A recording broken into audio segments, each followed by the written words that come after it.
The megalodon was the biggest shark to ever live. Not only that, it's one of the biggest fish and the largest predator in Earth's history.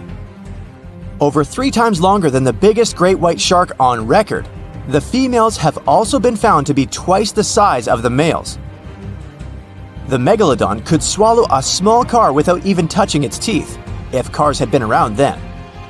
In fact, the Meg was so big and powerful that it had no natural predators. It was the uncrowned king of the seas, swimming freely from ocean to ocean. This cosmopolitan creature was found all over the world, from America to Europe and Australia and Japan, assuming there were countries back then. Meg fossils have been found on every continent except Antarctica. Everybody skips Antarctica. Science tells us that the megalodon went extinct over 3.6 million years ago, but could they still be alive at the deepest depths of the ocean? The fearsome name, megalodon, comes from 2 Greek words, megas, meaning big, and odont, meaning tooth. Combined, they mean big tooth, and it certainly lived up to its name. Just one of its chompers is the same size as a human head. It had 276 humongous teeth in total, across 5 terrifying rows. In all of history, only a couple of saber-toothed cats and the T-Rex had consistently bigger teeth. Now that's a showdown I'd like to watch. The megalodon vanished millions of years ago, leaving only huge teeth to be found by modern archaeologists. Only around 80% of the ocean has been explored, so who knows what's lurking at the bottom? If you did manage to make it down, it's unlikely that you'll run into Meg though. The sharks, like us, preferred warm coastal waters. Deep ocean living would be too cold for the beasts, and food would be scarce. Their entire bodies would also have to evolve to avoid being squished by the enormous water pressure down there. It's unlikely that they're still around, but not impossible. Now, about the appearance of the megalodon. Scientists believe it didn't look like a great white shark. The megalodon belongs to a different fish family and most likely looked like a giant sand tiger shark. Flattened snout, small eyes. Its dorsal fin moved backward. The sand shark has 2 dorsal fins about the same size. The coloration is light brown with a white belly. It may have had brown-red spots like a sand shark all over its body. We used to think of the megalodon as something scary from the first finds of its fossils. That was back in the Renaissance era. People found some teeth in the rocks. At first, these teeth were thought to be the tongues of dragons or snakes. And here is the first drawing of what the owner of these teeth supposedly looked like. A massive snout with a scary nose and a bunch of razor-sharp teeth. The megalodon is usually described as a sort of giant great white shark, but this is just a common myth. In fact, the ancestors of today's great white existed at the same time as the Meg. But they weren't the best buddies and were even in competition with each other. The great white shark was a better hunter, using its smaller size and agility to snap up Meg's prey quickly. They were also known to eat Meg pups, who were only half their size. This didn't help the whole extinction thing. We also have evidence that megalodons were brutal hunters, kings of the food chain. The first combat tool in their arsenal was the battering ram. The megalodon would take its prey by surprise. It had only one chance to hit it. If it missed, it would take too long for a second round. The maneuverability of the megalodon was comparable to a large truck. While a great white was no match for an adult Meg in a head-to-head fight, they sure weren't scared of stealing their food. This only left the bigger fish and whales for the Meg. But its food supplies began to run out as the whales swam to the cooler new seas. The whales adapted to prefer the colder temperatures, leaving our friend the Meg behind. The megalodons either starved or were frozen into extinction by the Ice Age. Rather than a great white, the megalodon is more like a modern bull shark. It had a short snout, a flat lower jaw, and huge pectoral fins to support its massive weight and size. As scary as they are, these sharks were actually caring family guys. Several megalodon nursery areas have been discovered in Florida, Maryland, and Panama. They gave birth to their young in shallow water environments. We know this from discovering loads of tiny megalodon teeth found in these areas. I wonder if they had nannies too. But how come there are so many megalodon teeth out there for us to analyze? Due to their messy, aggressive eating habits, sharks regularly lose their teeth. They lose a set of teeth every 1 to 2 weeks. That's 40,000 teeth in a lifetime. They must rake in a fortune from the tooth fairy. Because of this, their teeth were continually raining down to the ocean floor. Luckily for us, they're also the hardest part of the shark skeleton, which is why so many teeth have survived and become fossilized. It's fair to say the first discoveries of the Meg's teeth confused people. Early discoverers thought that the Meg's teeth were petrified tongues of ancient serpent creatures. They even used to call them tongue stones. It's also a common myth that the megalodon was around at the same time as the dinosaurs, although this would have been pretty cool. The dinosaurs were wiped out around 66 million years ago, but the megalodons came much later. The oldest Meg fossil is only around 23 million years old, but it's tricky to pinpoint the exact date. After all, calendars weren't invented yet. They became extinct way before humans even evolved. The earliest Homo sapiens, which is a fancy name for the first humans, emerged about 2.5 million years ago. But what if the megalodon shark didn't go extinct? Whale populations have dropped drastically since these guys were last around, so there'd be way fewer whales for them to chomp down on. Whales have also gotten a lot smarter and learned new defensive moves, making them way harder to take down. It's estimated that they ate around 12 tons of food each day. The Kraken is a colossal squid, a legendary sea monster, the biggest hunk of calamari you ever saw. And if this monster had existed, the world would have changed beyond recognition. The Kraken has powerful tentacles, solid muscles with suckers at the end. They're impossible to escape. The Kraken can break a ship in half, or just pull it down into the depths. But the worst thing about the Kraken is its size. According to old sailors' stories, its size is almost 10 soccer fields.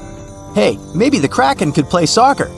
The Kraken legends said the monster was so giant that sailors mistook it for a small island. In past centuries, it would have been impossible to defeat such a beast. If the Kraken existed in reality, it might have had offspring. Yeah, in all the world's oceans, there would be giant monsters that could sink any ship. It's unlikely that the Kraken would have competitors in its habitat, so its population would grow strongly.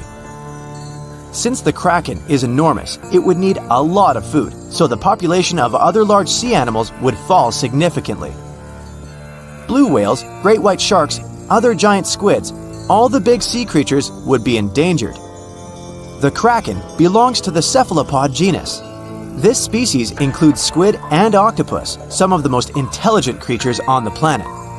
The Kraken is a skilled hunter and will never fight in the open.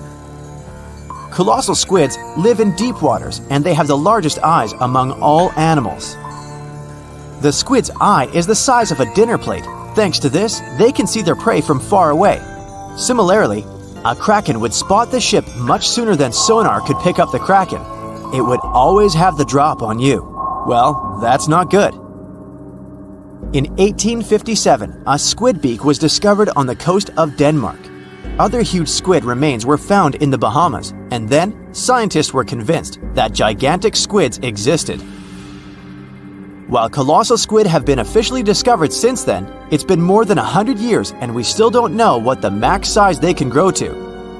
The fact is, colossal squids are one of the most elusive creatures on Earth. They live in the depths of the ocean where it's challenging for scientists to reach. Any dive to a greater depth requires powerful, bulky equipment. Underwater bathyscaphs and cameras make a lot of noise and light, which squids notice from afar. They flee before we can see them. It's difficult to say if these huge squids were the size of a small island, but the truth is, we've only studied about 5% of the ocean. It may be that in its depths, monsters much more terrible than the Kraken swim.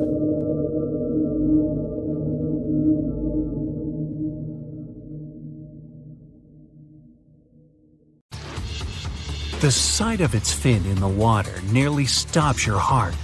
It's the reason you feel so uneasy going for a swim at the beach. That massive, razor-toothed hunter that's made its name known, the great white shark. So, if the ultimate terror of the sea is leaving the area, it must be for a good reason. But what could possibly scare the great white away? A giant Lovecraftian monster that makes even Megalodon look tiny? Nah, not even close. Nothing can clear a portion of the ocean as quickly as orcas can.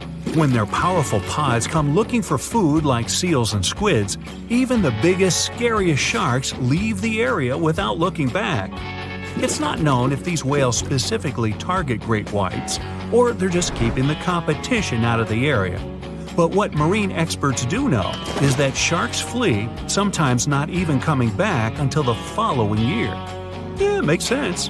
Orcas are much larger than great whites in size. They have plenty of teeth, and they'll use them to satisfy their merciless desire for meat. Orcas are also highly intelligent and will work as a team to get what they want, whether that's catching a school of fish, getting seals off the ice, or even chasing down humpback whales. So, if the great white shark itself is scared of the mighty orca, should you be? Well, me personally, I keep my distance from any wild animal. But maybe this will help you sleep better at night. Orcas are known to be picky eaters. Good news for you, human isn't on the menu. They aren't likely to change their diet just because you're in the water today. Oh, by the way, orcas aren't even whales. They're technically the largest species of dolphin. And sharks are also afraid of their relative, the bottlenose dolphin.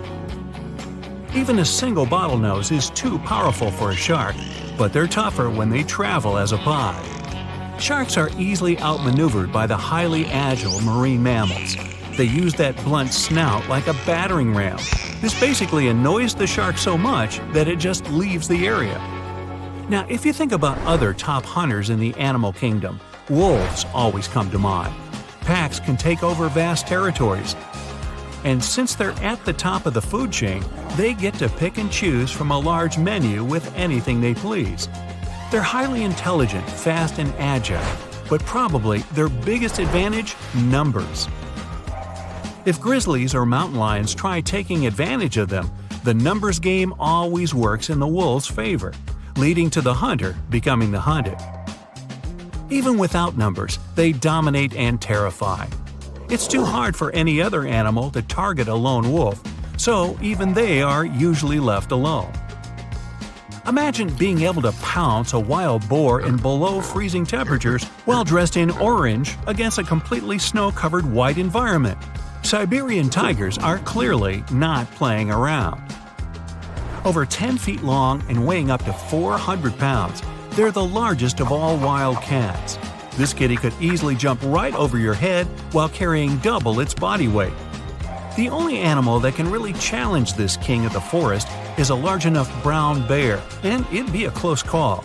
No wonder the Siberian tiger is the top of the food chain in its part of the globe. As for the top boss in the waters of South America, that would be the green anaconda. Not even jaguars and caiman are safe around the biggest snake in the world.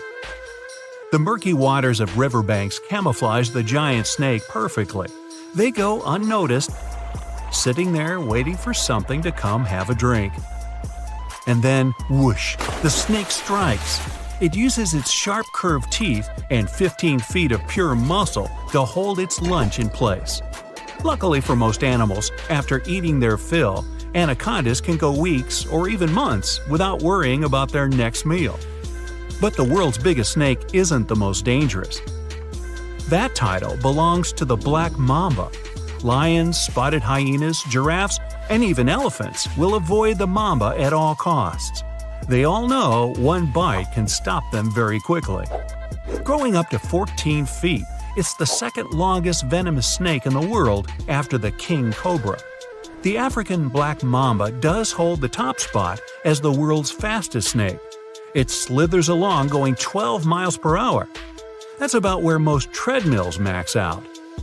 Not top dog, but worth a mention is the green anaconda's neighbor, the electric eel. Very few animals are willing to take on such a highly charged creature. Electric eels have around 6,000 special cells that can produce up to 800 volts of electricity. That's more than 6 times the standard U.S. wall socket.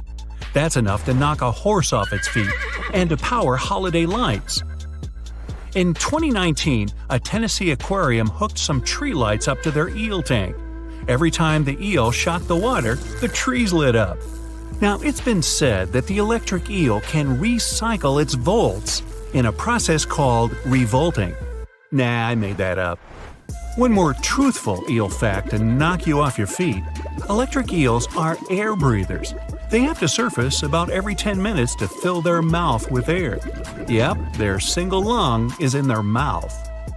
Does the king of the jungle reign unchallenged? In books and movies, sure. In real life, not so much. For one, their home is on the African plains, not the jungle. A whole assortment of contenders, like hyenas, leopards, and crocodiles, are always trying to take the king's crown. Even zebras and giraffes can stop the big cats with a quick kick if they're cornered. If we go by bite force, the African Nile crocodile has the biggest that humanity has ever measured. Its jaws are 5 times more powerful than that of a lion's. Now earlier, with the water critters, all you had to do was avoid the water. Good luck avoiding a lion. They can run 50 miles per hour, jump the length of a school bus, and climb trees. The lion's biggest challenger for the apex role is the African wild dog. These two are constantly going at it because they hunt for the same food in the same area.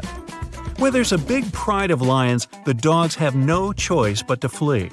But they've got one thing against the cats: endurance. Lions might reach incredible speeds, but that's only in short bursts. It takes too much energy to carry 400-plus pounds of muscle over long distances while going as fast as you can. African wild dogs, though, have long, slender legs and big lungs for their body size, meaning they can run fast and keep it up for miles. That's how they hunt. Their lunch just gets tired of running. There's one animal brave enough to take on the king if the cat gets too curious: the hippo. They may seem cute and squishy, but hippos are one of the most dangerous animals on the planet. Based on statistics, you should fear them way more than great white sharks. And there's nothing squishy about them. Hippos are pure muscle and weigh as much as a car. Their pointy canine teeth can grow longer than your forearm. These guys aren't afraid of anything. Even lions and crocodiles prefer to keep their distance. Their name means water horse, and they do spend up to 16 hours a day submerged. Funny thing is, hippos can't really swim. If you see one swimming, it's actually pushing itself off the lake or river bottom. It can still beat even the best Olympic swimmer speed, so watch out. Yep, move aside, Leo. Hippos are the true apex animal of Africa. But I wouldn't get close enough to give them the award. As for the ruler of the forest, make way for the grizzly bear. Weighing over half a ton, you'd be mistaken thinking these large fluff balls are slow and bumbling. Being able to maintain a speed of 25 miles per hour for long stretches is too easy for the behemoth brown bear. Uphill, downhill, and on every terrain, they're the off-road SUV of the animal world. Without having any natural enemies, this bear is at the top of its local food chain. Good thing they sleep for a third of the year. Just hope you don't run into a grizzly, ever. But especially right before it's about to go into hibernation. They spend the autumn months fattening up for winter. And they're even hungrier than usual. Now, being the largest bird of prey in North America, it's no wonder the golden eagle is found all over the continent in woodlands and mountain ranges. Their wingspan is nearly 8 feet. And they don't call it eagle vision for nothing. These birds can spot a rabbit from 3 miles up in the air. It'd be like you seeing an ant while standing on top of a 10-story building. Golden eagles can also make quick dives from a great height. During these dives, they can reach speeds up to 200 miles per hour, as fast as a flying arrow. The megalodon shark roamed the oceans, scaring and chewing everything to pieces long after the dinosaurs were wiped out by the great meteorite. We know that it was the largest and most dangerous hunter that ever lived, as well as the biggest shark. It was the king of all seas, swimming freely between most parts of the ocean. But then, about 2.5 million years ago, the last of its kind disappeared from Earth forever, leaving only huge teeth to be found by modern archaeologists. And it could be because of the great white sharks. The megalodon is usually described as a sort of gigantic version of this marine animal. This is a common misconception people make because these creatures were thought to be related. In fact, the meg looked more like a modern bull shark. It had a short snout, a flat lower jaw, and long and massive pectoral fins that supported its weight. And what's more important, the ancestors of today's great whites existed at the same time as the megalodon. But with great size comes great clumsiness. Although the meg was huge and powerful, it was also not as nimble as the smaller and quicker great white sharks. Researchers believe that great whites actually rivaled with the megalodon for food and were often more successful hunters thanks to their agility. They couldn't fight the meg openly, but were fast enough to steal its food. So, the only food left for the megalodon were whales and equally big marine animals.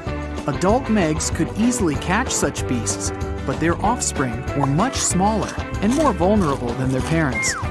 Scientists believe other sharks could have used this to their advantage. While the megalodon was still little, it often became a meal for great whites, bull, and tiger sharks. Even then, a great white shark could be almost 20 feet long, while a megalodon pup was typically twice as small. A pretty easy meal for a great white. But even if there had been no open confrontation between young megalodons and smaller adult sharks, meg pups wouldn't have been able to find food for themselves to grow to adulthood. The population of other sharks was growing, and they were rivaling with each other and the megs for food. The more great whites and other sharks there were, the less food remained for the young monster sharks. Eventually, they would have simply starved. As if this wasn't enough for the megalodon to cease to exist, their favorite big munch, the whales, began to adapt to changing conditions on Earth. The meg was a warmth-loving shark, and it was abundant in tropical and subtropical waters. When they first evolved, about 20 million years ago, the climate on the planet was much milder. Both land and seas were generally warmer, and so the meg could swim and eat wherever it pleased. As years went by, the climate went on changing though. It became extremely cold closer to the poles, and lots of marine animals and fish had to adapt to this temperature shift. But the megalodon didn't cope as well. It still loved warm waters, so it stayed where it felt comfortable, even if that area was shrinking. What it didn't realize was that whales were among those who became okay with the cold. The big marine mammals went further north, and Meg was left without a supper. Ladies and gentlemen, welcome to the fight of the century. In the left corner is the most famous dinosaur of all time, Tyrannosaurus Rex. Let's call her Tyriana. She existed about 70 million years ago and was a true queen in today's North American territory. No one could defeat her in a fair battle. Well, except for that big meteor. Spoiler! In the right corner is the nightmare of the sea, Megalodon. This one's named Megan. This species went extinct about 3 million years ago, but legends about it are still alive. It's the biggest shark that ever existed, and it was a super predator in its time. Both fighters are the highest predators in their category. But what happens when they meet face to face? To find out, let's move on to the first category, size. The largest T-Rex ever found was named Scotty. Hey, beam me up! His hips were about 12 feet tall. But if Scotty straightened his back, he would be about 42 feet tall. It's like putting 3 giraffes on top of each other. And if you wanted to pet this cute guy on the nose, you'd have to stand on the shoulders of 7 people to reach him. Even though our T-Rex is not the biggest of its kind, Tyriana still remains one of the most dangerous. But now, let's look at the size of her opponent. The size of the Megalodon is still a controversial thing. The fact is that the only remains of this ancient shark are teeth and vertebrae. So scientists can only guess about the real size of this shark. But even by the most modest calculations, it's bigger than T-Rex. Megalodon was about 50 feet long, which is more than a school bus. It was not only the most massive shark that ever existed, but also the largest fish in the world. Its closest competitor in size was a modern whale shark, but he loses to Megalodon by as much as 10 feet. So, in the size category, Megalodon left no chance for T-Rex. The first point goes to the giant shark Megan. The next class is weight. Let's start with Megan. Usually, adults had a weight of 27 to 59 tons. This is like 3 heavy-lift transport helicopters, or almost like a tank. Actually, some houses have less weight than Megalodon. Its only competitor in the sea is the blue whale. What does T-Rex answer to this? Although it's an incredibly large predator, the largest individual rexes could only reach a weight of 14 tons. That's relatively small for its size. T-Rex could be terribly slow and clumsy, but some of its bones are hollow. This is what reduces its total weight. Thanks to this, she could be much faster and more agile without losing strength. But we see that Tyriana loses to Megan in weight by at least 3 times. So, another point goes to Megalodon. Next up is speed and agility. According to different estimates, Tyrannosaurus rex could run at speeds of 11 to 45 miles per hour. For comparison, the speed of the fastest human on Earth is only 16 miles per hour. So, you do the math. Yep, we wouldn't have had a chance to escape being lunch for T-Rex. But what about maneuverability? Tyriana seems to be big and clumsy. However, T-Rex had excellent balance because of her massive tail and could turn and change direction very quickly. And look at her legs. She clearly doesn't miss a leg day. Now let's look at the second fighter, Megan. Scientists have found that the Megalodon could swim at a speed of about 11 miles per hour. This was enough to become an ultimate predator, but it was inferior to many other species. For example, the fastest sea creature is the sailfish. It can reach 68 miles per hour, about 100 feet per second. Besides, because of its heavy weight, it could not quickly turn or maneuver. Imagine a giant truck needing to make a U-turn. So, when she attacked, she had only one chance to strike. If she missed, she went for a second lap. This gave her prey enough time to run away. In this round, T-Rex finally gets her first score. But we're still 2-1 in favor of Megan the Megalodon. Okay, moving on to the next category, fighting skills. Megalodon was definitely the best predator in the aquatic world, not only because of its size and mass, but also because of its intelligence. Scientists have found traces of Megalodon's teeth on the remains of whales. They concluded that Megan aimed at her prey's weakest spots and knew where the vital organs were located. Other remains of Megalodon's victims had many bone fractures. This suggests that she was not shy about using her weight as a ram. Such a 50-ton ram could easily break through concrete walls.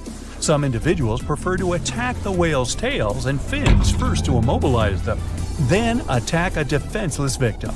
This makes the Megalodon an excellent strategist. Megalodon's prey just didn't have a chance.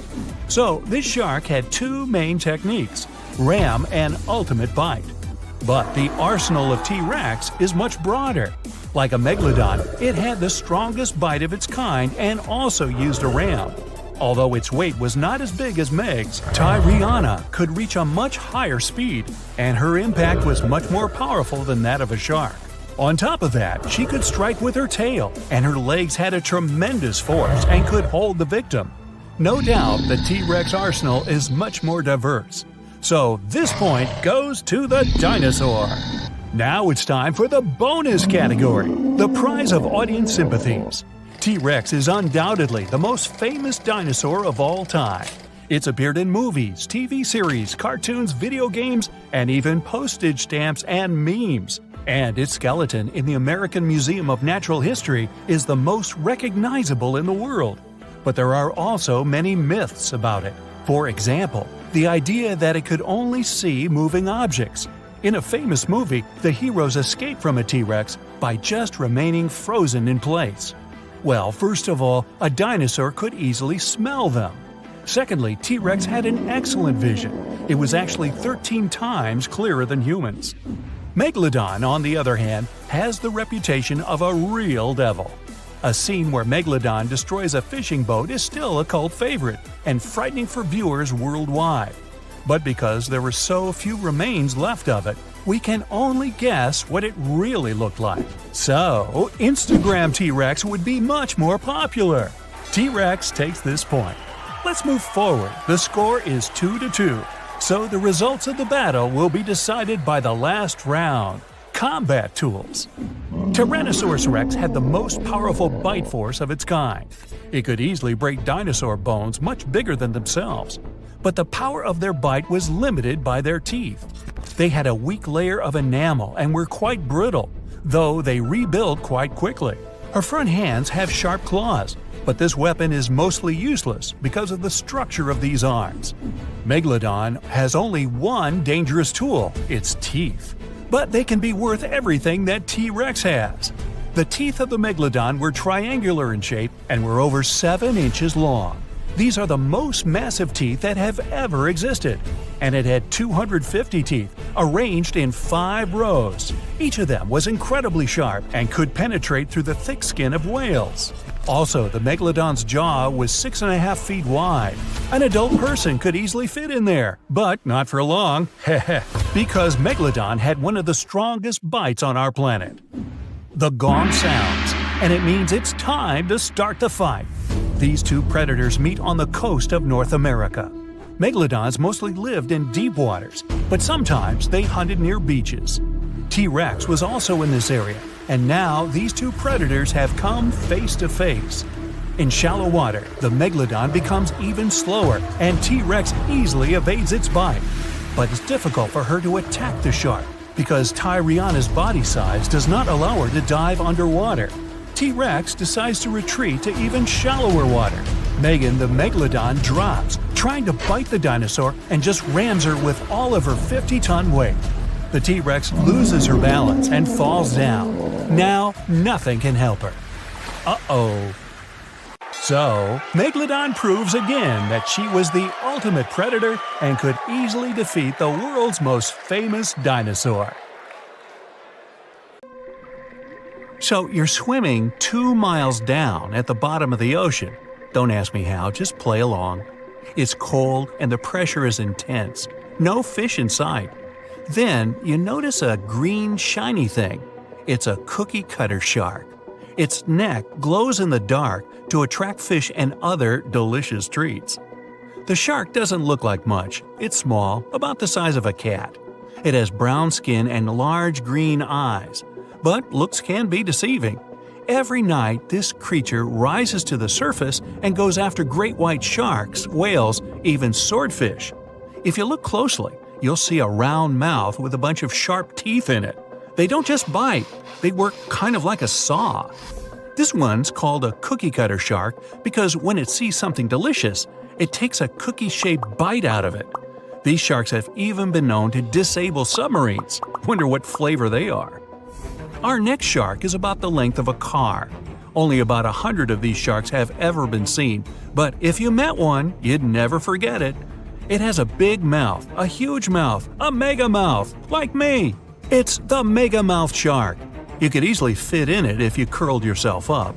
They're not dangerous though, not to humans. They feed by swimming around with their mouths open, filtering out plankton and other underwater goodies. The shark has special organs in its mouth that glow, attracting little crustaceans. It swims deep in the ocean in total darkness. Probably has a great smile though. Thresher sharks also have a huge body part, the tail. It's almost half the length of the shark itself, and it looks like a helicopter blade. It's one of the few animals that hunts using its tail. The shark sneaks up on a school of fish and starts to shake its moneymaker. This freaks out some of the fish, which is exactly the plan. In a pinch, it can also use its tail to defend itself. The best thing about this shark, it doesn't attack people. The angel shark.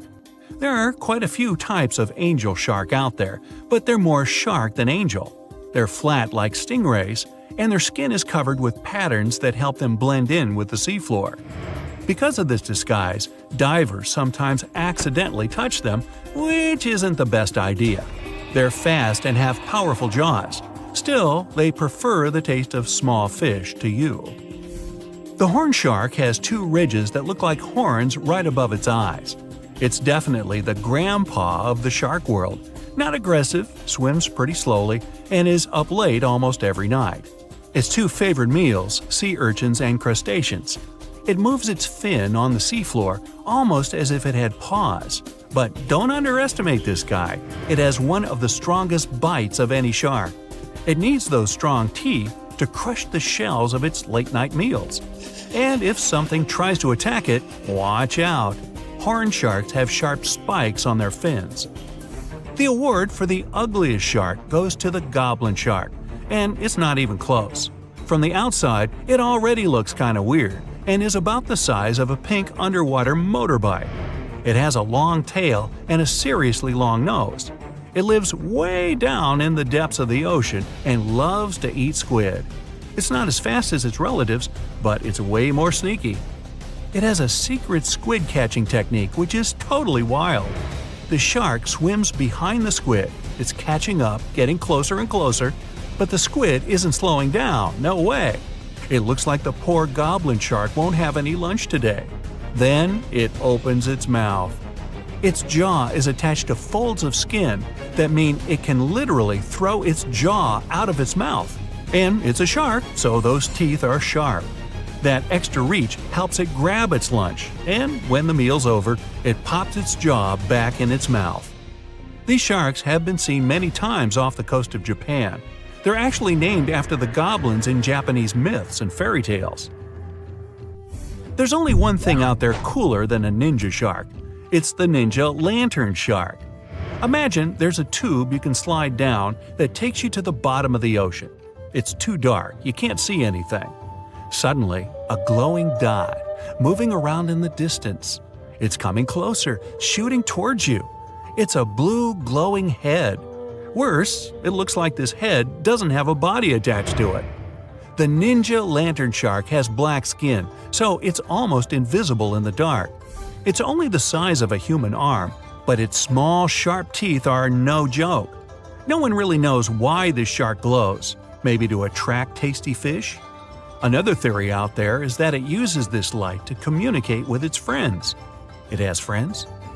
The hammerhead shark. These ferocious sharks can weigh up to half a ton.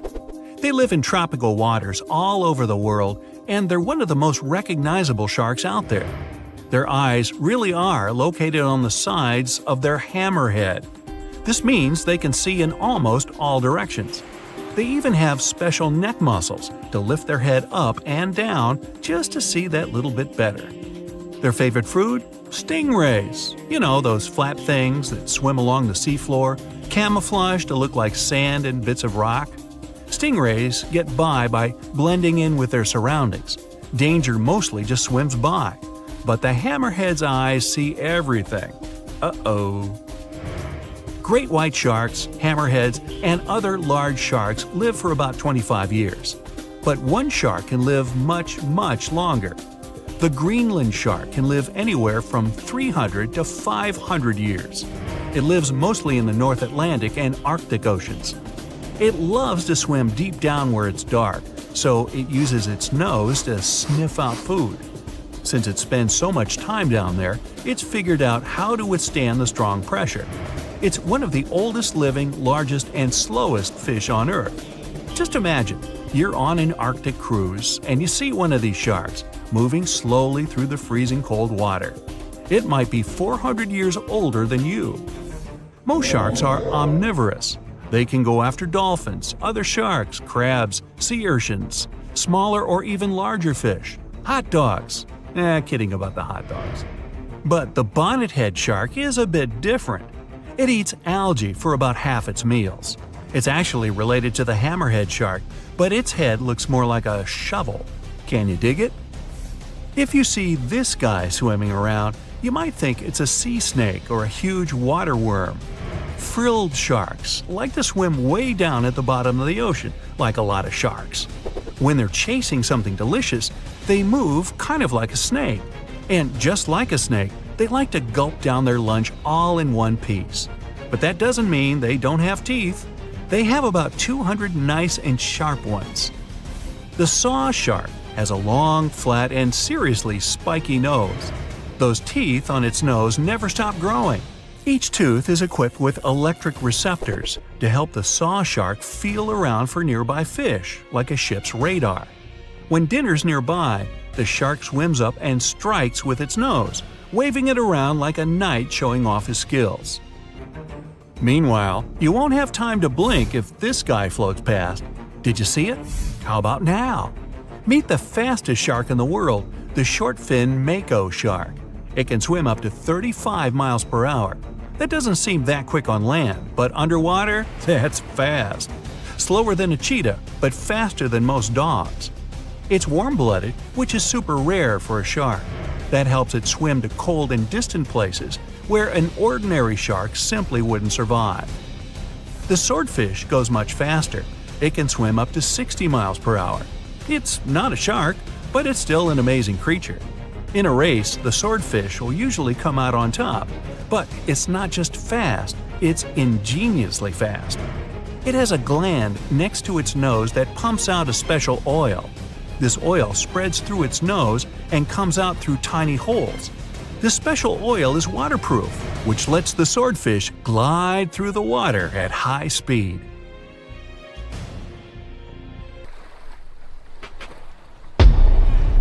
Many terrifying animals live deep beyond the waves, like this vampire squid living 3,000 feet below the surface in almost complete darkness. This animal has a cloak, like a vampire's. That's why it's called the vampire squid. Deep down at the bottom, it can't use ink to defend itself. So this animal has developed an unusual tactic. It glows slightly to scare away predators. If this tactic fails, the vampire squid can turn its body inside out, revealing tiny spikes. When you translate its scientific name, Vampiroteuthis infernalis, it literally means vampire squid from the nether. Despite its terrifying looks, it's a harmless ocean animal. This previous creature was not from space, but this object definitely is. Before Elon Musk found a way to reuse rockets, NASA would simply drop old ones after launching astronauts into space, most of the time in the ocean or deserts. In 2012, Jeff Bezos launched a mission to find the Apollo 11 rocket. They found it by using sonar, but it was in terrible condition. It was sitting on the bottom of the ocean, not far from the predicted site. They were able to rescue the engine and reconstruct 2 of them. The most famous lost city is Atlantis, but sadly, we still haven't discovered it. However, Heraklion was also just a myth until one British pilot saw something that looked like a city while flying over the Mediterranean Sea. He reported it, and 60 years later, a group of divers went there. They were shocked when they found an entire city underwater. It was loaded with artifacts that could tell us a lot about the history of the place. Now it's one of the best underwater archaeological sites in the world. It's believed that the rising sea caused the whole city to go underwater. The Titanic sank in 1912. The wreck was claimed to be officially discovered 74 years later. In reality, though, a fisherman found the Titanic 8 years earlier while fishing in the Atlantic Ocean. He was pulling out his net when he spotted a head stuck in it. Luckily, it was just a doll's head. Years later, after the fisher had passed away, his son sold the doll to a doll collector. She did a lot of digging and research on every person who had a porcelain toy on the Titanic. She found the owner of the doll. Ava Hart was on the Titanic and had a doll with her. Ava survived the catastrophe by a miracle, but her toy didn't. Hart even wrote about the doll in her journal, and every detail matched the toy found by the fisherman. The tripod fish lives deep in the abyssal zone, around 20,000 feet below the surface. It's adapted to such immense depths and uses its tripod fins to stay still on the bottom. This creature doesn't have big eyes, but even if it did, these eyes would be useless in the darkness. Instead, the tripod fish uses its fins like antennas to detect any movement in the water. This creature doesn't have much luck when it comes to its love life, so it had to develop unique tactics to reproduce. One fish can be both male and female. The next bizarre creature is the lizardfish. It has tons of razor-sharp teeth, a huge mouth, and really big eyes, which it uses for hunting. All this makes the animal look freaky.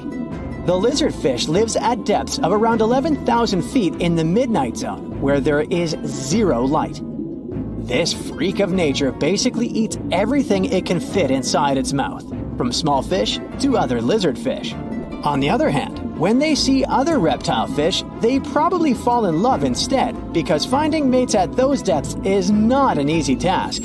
Like the tripod fish, the lizardfish can be both male and female at the same time.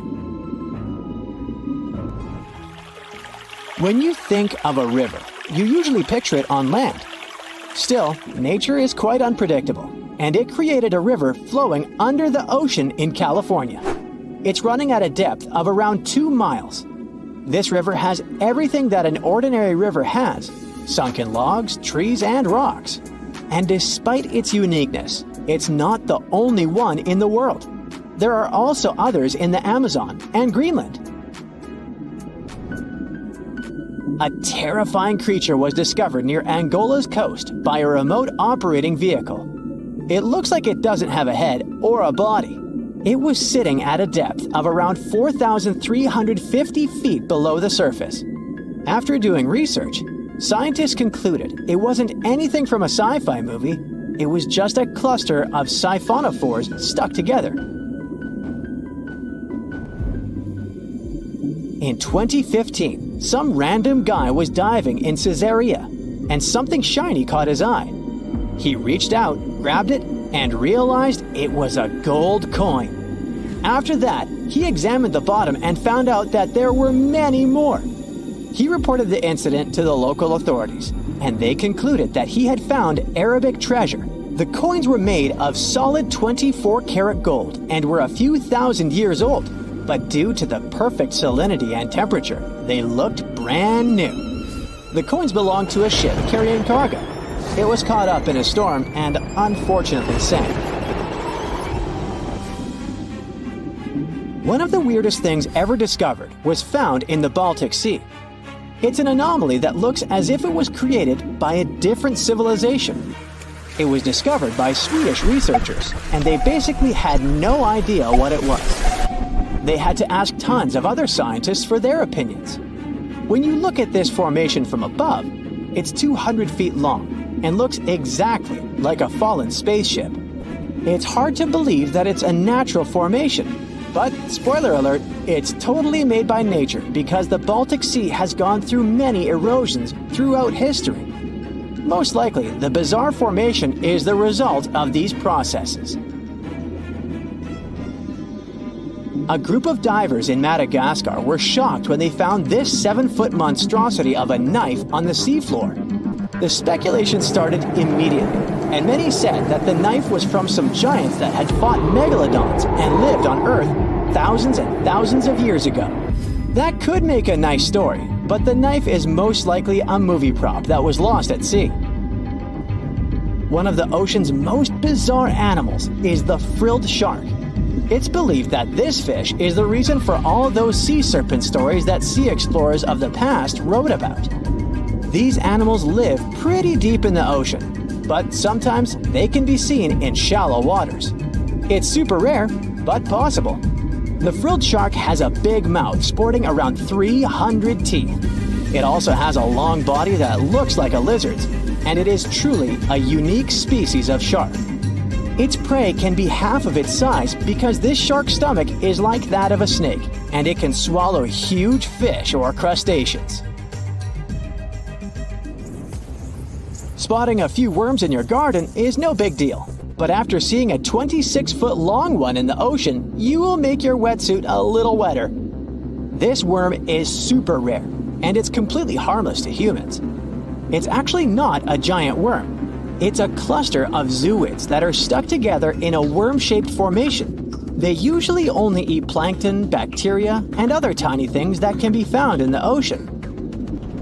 Probably the scariest thing in the ocean that is 100% real is the magna pinna, which can be found at crazy depths of 20,000 feet below the surface.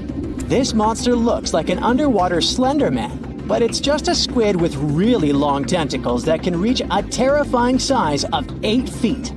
This guy has only been seen a few times, and basically, we don't know much about this creature so far.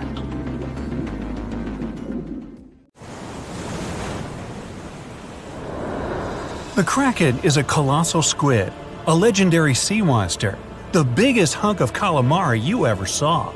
And if this monster had existed, the world would have changed beyond recognition. The kraken has powerful tentacles, solid muscles with suckers at the end.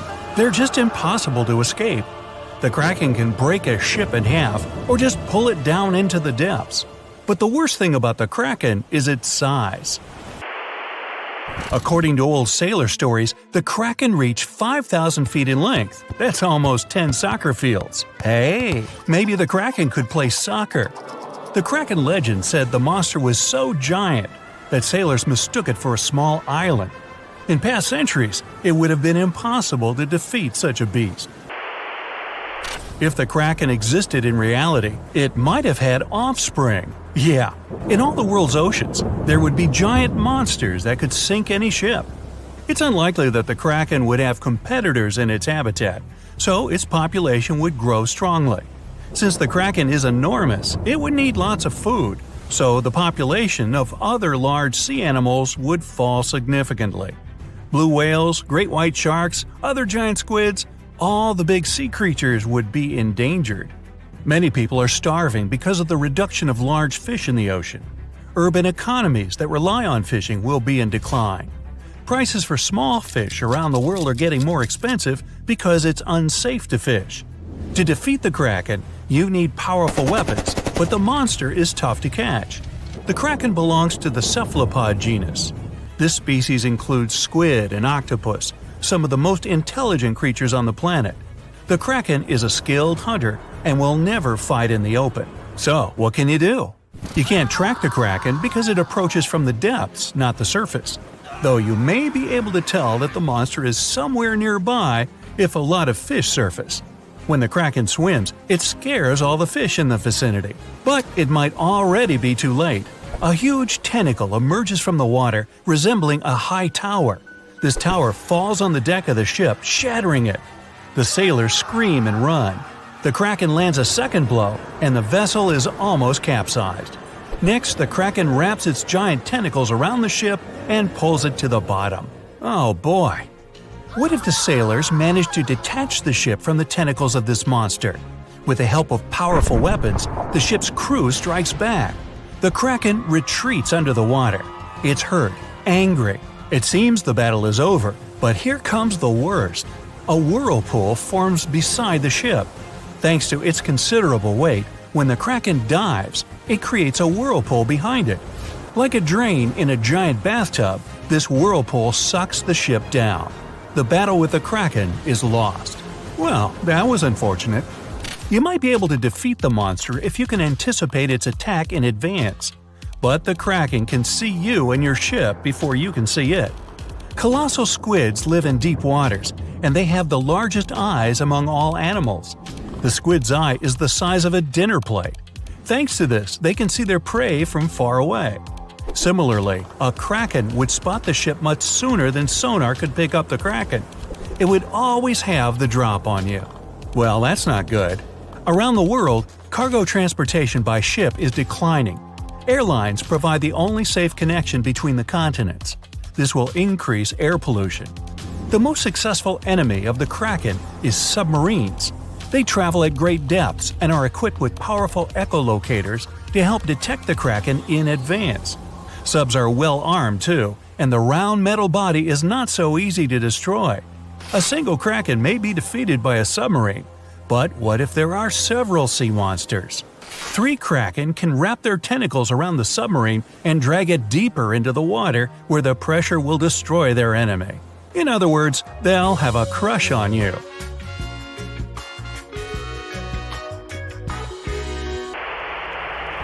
The existence of the kraken will have dramatically changed the development of many countries.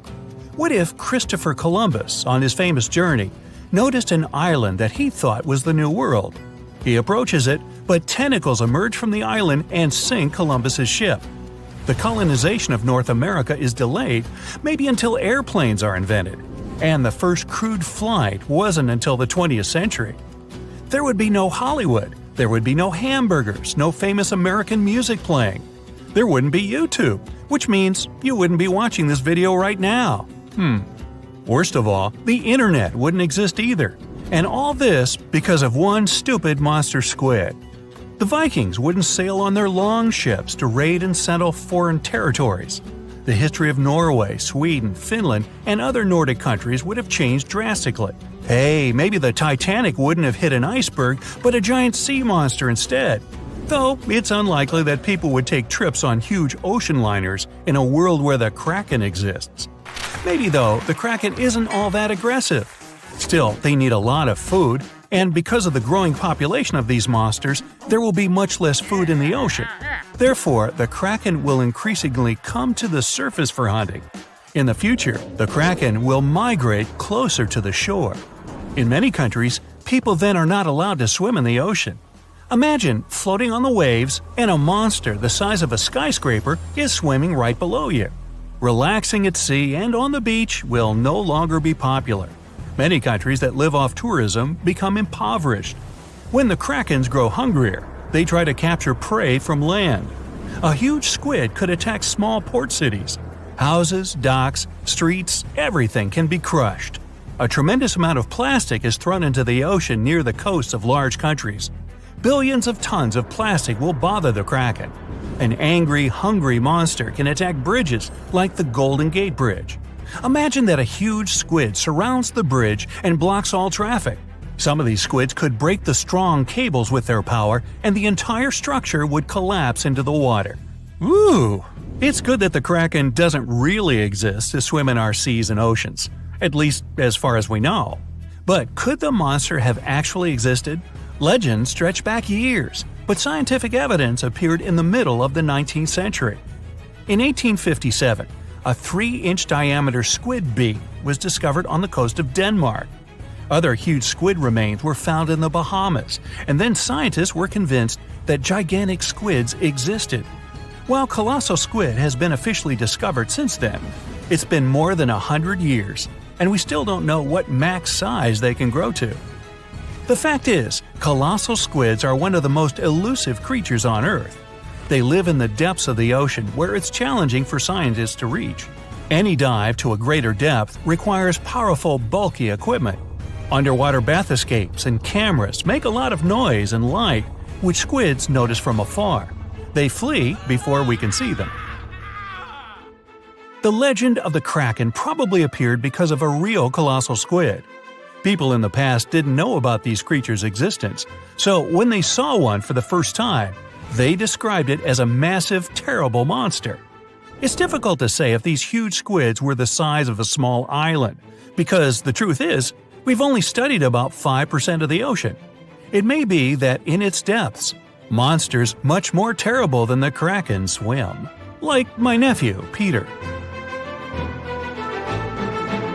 More than 50 ships and 20 planes have disappeared in the Bermuda Triangle since the middle of the 19th century. This region isn't put on any paper map and is not an official region of the Atlantic. This massive water area is located not far from the southeastern coast of the US and still scares many sailors.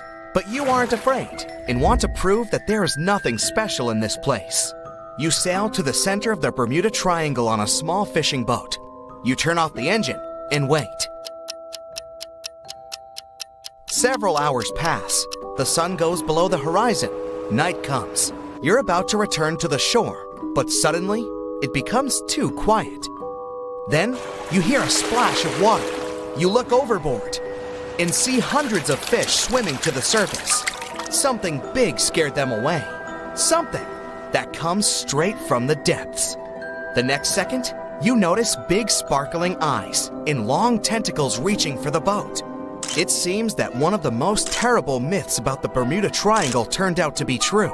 A huge squid dragging ships to the bottom. Stories about these squids appeared long before the emergence of the Bermuda Triangle myths. For centuries, sailors from Norway and Greenland told stories about a scary sea monster, the Kraken. In those stories, the Kraken broke the decks of ships with its giant tentacles and dragged them to the bottom.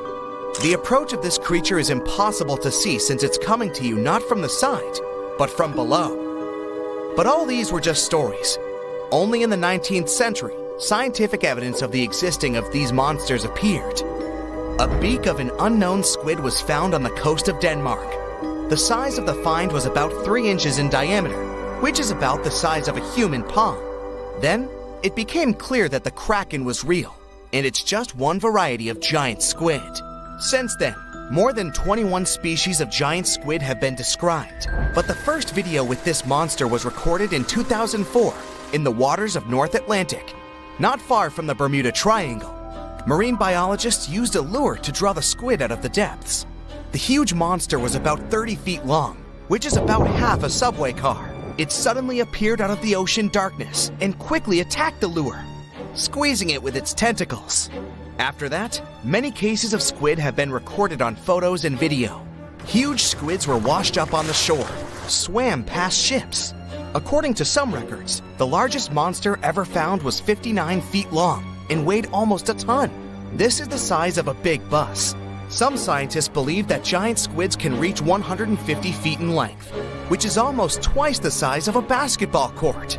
But the big size is not enough to sink a ship.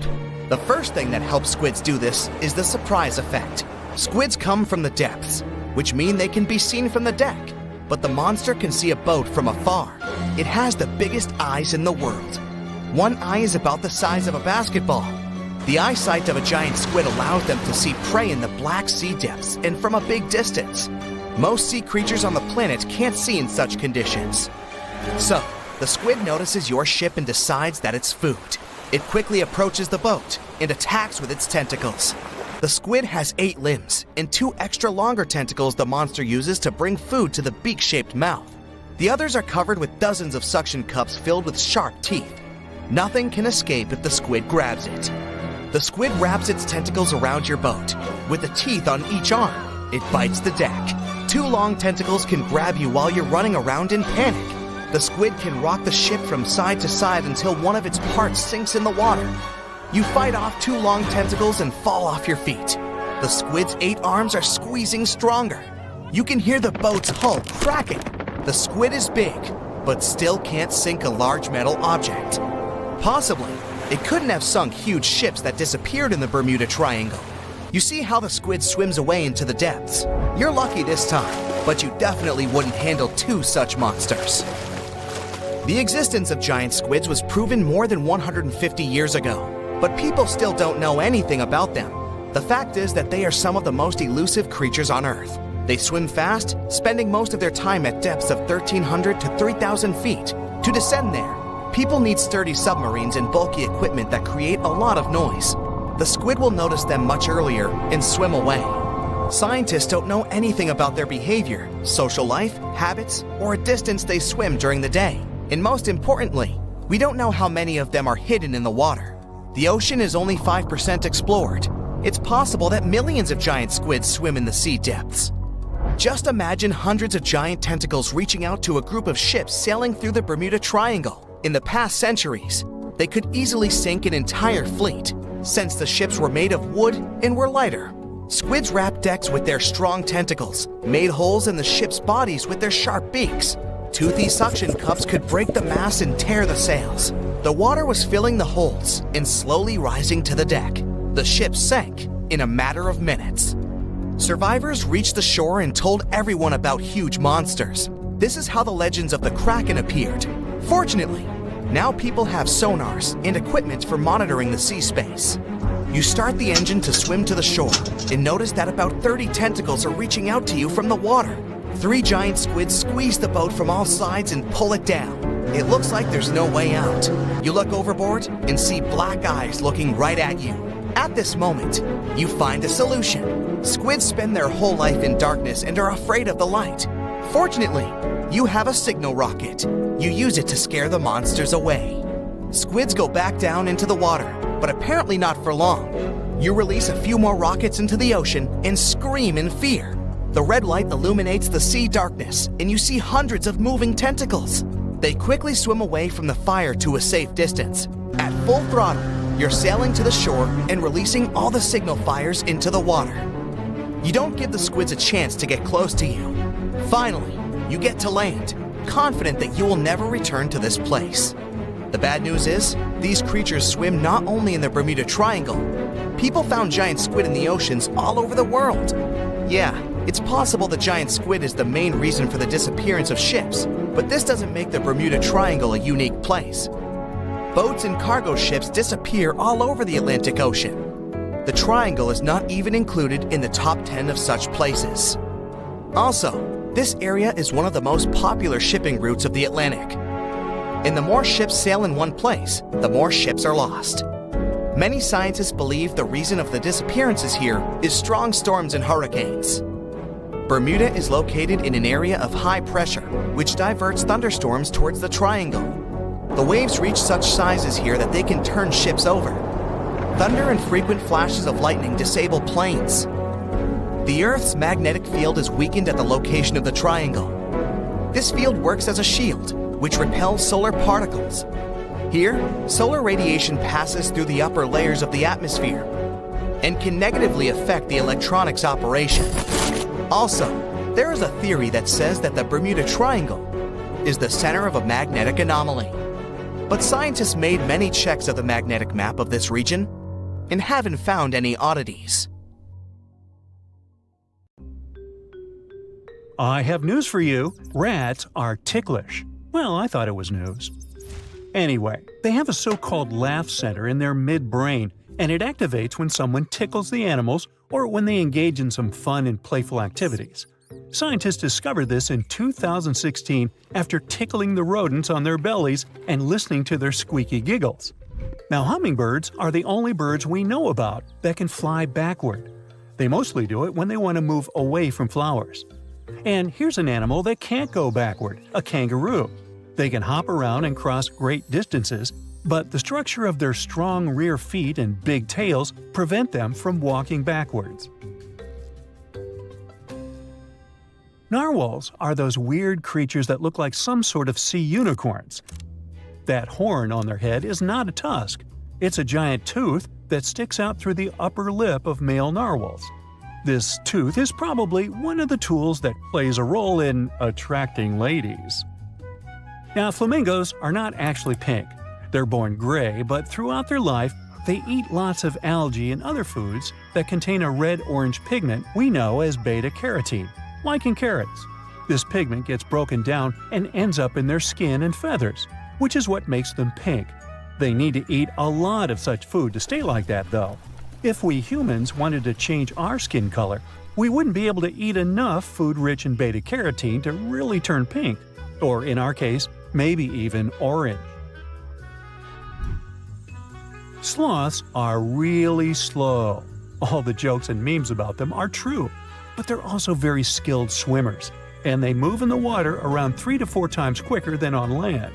They can do breaststroke just like people, and it's an important skill for them to have because they're tropical animals that mostly live in jungles, and those areas are often flooded. Tigers are the biggest members of the feline family, even bigger than lions. And no tiger has the same set of stripes. Their coat is actually a camouflage that comes in handy when they need to find a good spot where their prey won't see them. Interestingly, their skin is striped too, not just the coat. Their stripes are as unique as our fingerprints. Now, even though they look kind of funny and innocent, you wouldn't want to bother a platypus. These wild animals are some of the few mammal species that can poison you. They have spurs on the tips of their back feet that can release venom. It's not potent enough to pose a life threat, but the sting can still be very painful and can cause swelling and other issues. When a ladybug needs to defend itself against potential predators, it starts bleeding from its knees. Now, it's not actual blood coming out of its joints. It's a certain chemical that smells bad and, therefore, repels predators. They have another mechanism that helps them survive in the harsh animal kingdom, their specific color. Predators really don't like the combinations of bright colors, such as red, orange, and black, because they know that creatures colored this way can taste awful. Roosters can get extremely noisy in the morning, but they don't go deaf because they don't even hear how loud their crowing can be. What keeps them safe is special built-in noise protection plugs. Hens have the same system that reduces the risk of hearing loss too. Not only do they have this protection, but they can also regrow cochlear hair ears if they get damaged in only a couple of days. Owls don't have eyeballs. They have something that's more like eye tubes, and they can't move them back and forth like we do with our eyeballs, which is why these birds have incredibly flexible necks. They're able to rotate their heads 270 degrees. For comparison, humans can only manage 180. That's why owls have a specific system of blood vessels in their heads. It delivers fresh blood to the brain if the bird turns its head too quickly and cuts off circulation. Just keep swimming. You may remember how Dory the Blue Tang sang this in Finding Nemo. Dory wasn't a shark, but that's a message some shark species need to take literally. Mako sharks, great whites, whale sharks, and some other kinds need to keep swimming, otherwise they'll stop breathing. We use our lungs for breathing, and some sharks use a method called buccal pumping. This means they swim with their mouths open. That way, they allow water to flow through their gills and thus extract oxygen. The most dangerous animal on our planet isn't a bear, a shark, or some toothy tiger. It's something way smaller, the mosquito. Not only is it extremely irritating, but it also transfers serious diseases such as yellow fever, malaria, or dengue fever. Annually, hundreds of thousands of people don't survive the battle with those diseases. Mosquitoes also outnumber every other creature across the globe, apart from termites and ants. Grizzly bears are incredibly strong animals with a bite powerful enough to crush a bowling ball. That's why you won't see them allowed in bowling alleys. Despite that, they're mostly light eaters. They're strong enough to make a meal out of whatever they come across, including a bison, moose, or elk, but they still like to munch on their fruits, nuts, berries, and even a small unfortunate mouse that gets lost and ends up in the predator's mouth. The inland taipan is the most venomous snake on the planet. We know it as the western taipan. It lives in Australia. Just one bite has enough venom to turn out fatal for at least 100 fully grown humans. And it can also do the job within only half an hour if you don't have anything to treat the bite right away. They say these snakes are mostly shy and they mind their own business. But, like other animals, they will attack if they feel threatened or provoked. There's a kind of turtle that can stay alive for months under the ice by breathing through its behind. When it gets colder, some animals can't find safe places to stay, so they must survive harsh winter conditions wherever they are. And while bees get cozy in their nests and bears sleep in caves, painted turtles stay in their ponds that freeze over. Since the ice limits their access to air, they extract oxygen directly from the water and breathe through their behinds. Yes, that would be handy. It's well known that ravens are incredibly intelligent animals. They're excellent at solving problems, but it seems they also have impressive social intelligence. They're very in tune with their feelings as well as the emotions of their mates. If one raven in the group feels pessimistic, it's likely to bring the others down too. A real buzzkill. When they see a bird that doesn't like certain food and expresses it in a very vivid way, they lose interest in their own food as well. The pistol shrimp is one of the loudest animals in the world, even though it's tiny, only about 3/4 of an inch long. When it senses food, it opens its large claw that can grow as long as half its body length and lets some water in. Then it snaps the claw shut extremely fast, which shoots out a very strong jet of bubbles. These bubbles can stun or even finish the prey the shrimp is trying to catch. And when the bubbles pop, it produces a snapping sound, louder than anyone would expect. Crocodiles are even scarier than we thought, because many of them can gallop like horses. They probably inherited this ability from their ancient ancestors, who were as small as cats, had long legs, and could run at speeds of about 11 miles per hour.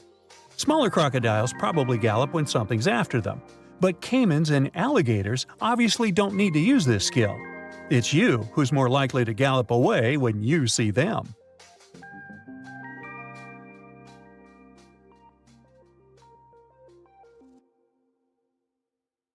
Well, hey there! We dive back in time and into the oceans over 500 million years ago, just, because we can. Whoa! Watch out! It's not megalodon or giant sea reptiles you need to look out for here. It's a bizarre, unearthly-looking creature called Anomalocaris. The name means unlike any other shrimp, and I think you'll agree, it looks like a nightmarish cross between a shrimp and a modern-day centipede. 2 tentacles protruding from its face, each lined with razor-sharp teeth. Oh yeah, and this thing was about the size of your leg. With a wave-like movement of the flaps on each side of its body, it was graceful for a terrifying creature. It was also more advanced than any other life on this planet at the time. Especially those huge eyes.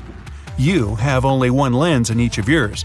This giant shrimp had 16,000. That's 4 times more than a common housefly. And you know how good their vision is, good enough to dodge that swatter every time. All this allowed Annie to become one of the first animals on this planet to feed on others. Yep, here it is, Earth's first hunter. Its favorite meal? Trilobites. Hey, try a bite. Those are the ancient ancestors of crabs. Some of their fossils have marks on them in the same shape as the monster shrimp's mouthparts. Terrors of the past like this got to be so giant thanks to more oxygen in the atmosphere. A perfect example of this, Meganeuropsis. Imagine a dragonfly. Now make it as big as a cat, and with a wingspan longer than your arm. Megan, the monster-sized dragonfly, could easily grab other insects or even small animals, and she ruled the air with quick movements. Back then, there were still no large birds or other airborne enemies for this behemoth bug, so it was safe and free to grow as large as this planet would allow. Piranhas of the past were also jumbo-sized.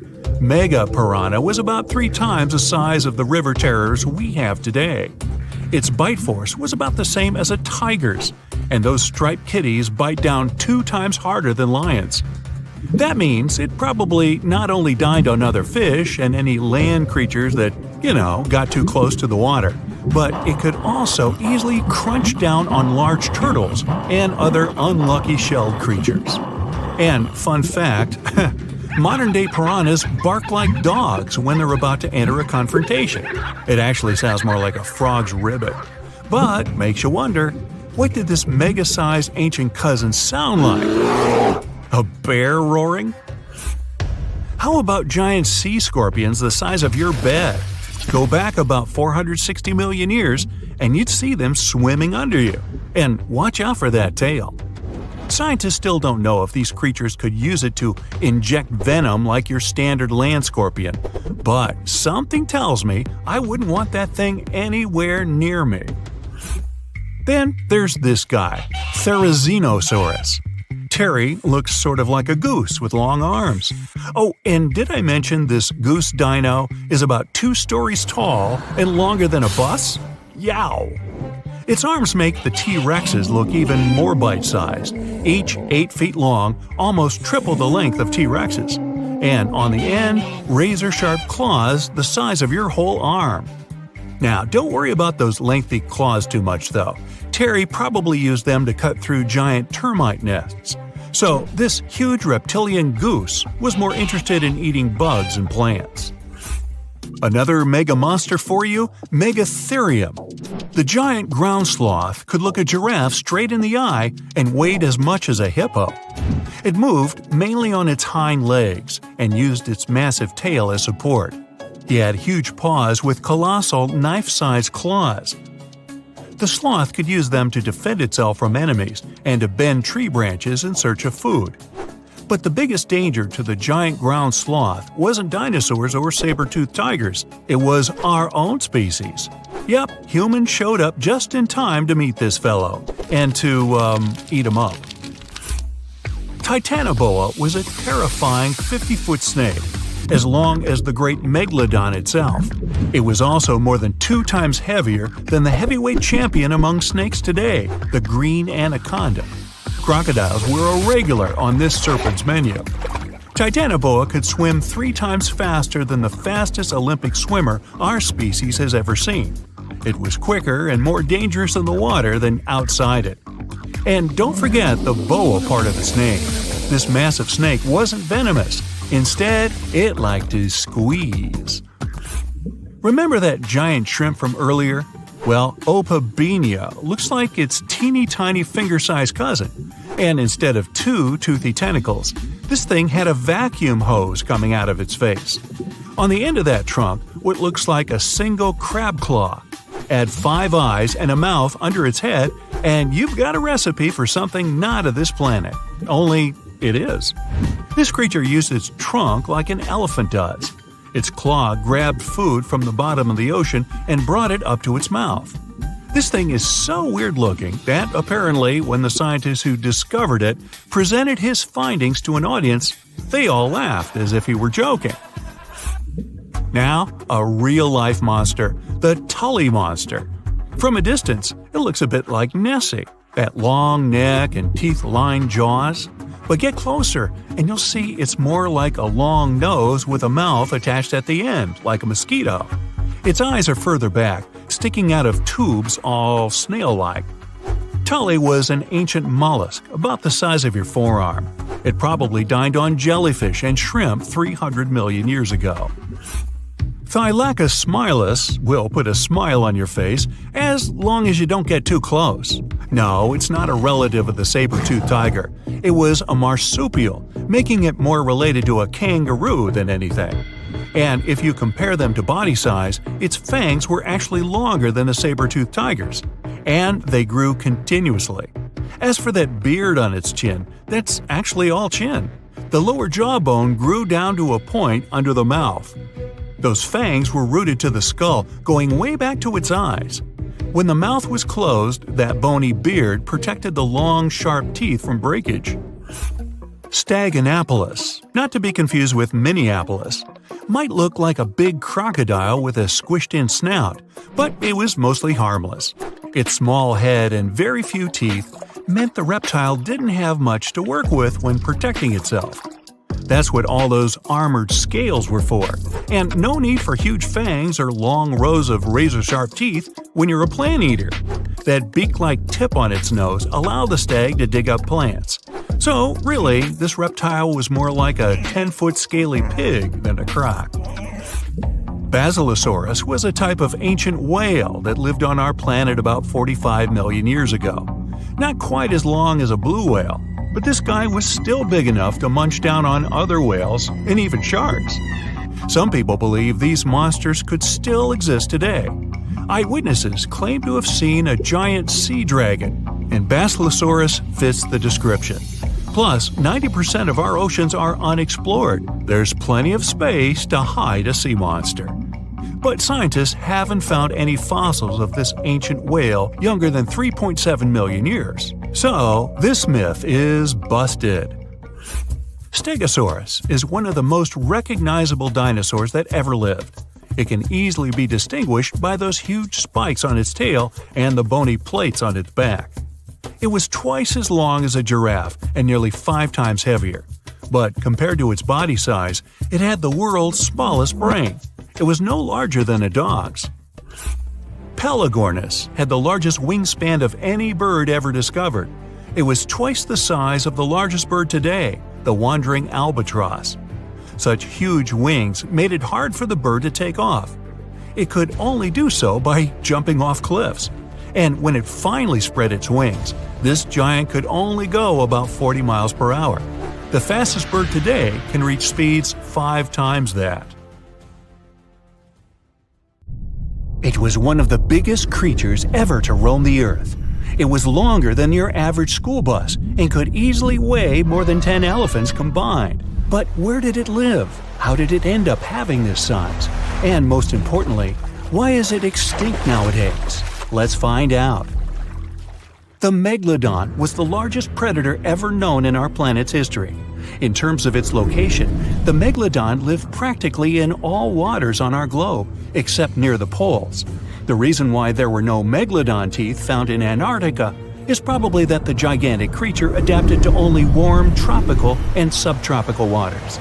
The younger ones liked to keep to the shores, while full-grown adults preferred coastal areas, but they could easily move into the open ocean as well. How do we know the megalodon was so widely spread? We can only presume, based on the fact that they discovered the most northern fossils off the coast of Denmark and the most southern in New Zealand. The discussion of how the megalodon got this size is still open in the scientific community. They recently found out that not all the specimens from this fascinating species reach the same huge size. This has to do with a little something called the Bergmann's rule, which says that the temperature of the surrounding environment affects the animal's body size because they either need to conserve or shed heat. The megalodons that reach cooler waters probably needed more body weight to make sure they survived in low temperatures. On the contrary, those living in warmer waters had to be smaller to avoid burning up. But what did this enormous fish look like? Most modern depictions show the megalodon resembling an enormous great white shark. But well, it seems it may not necessarily be correct.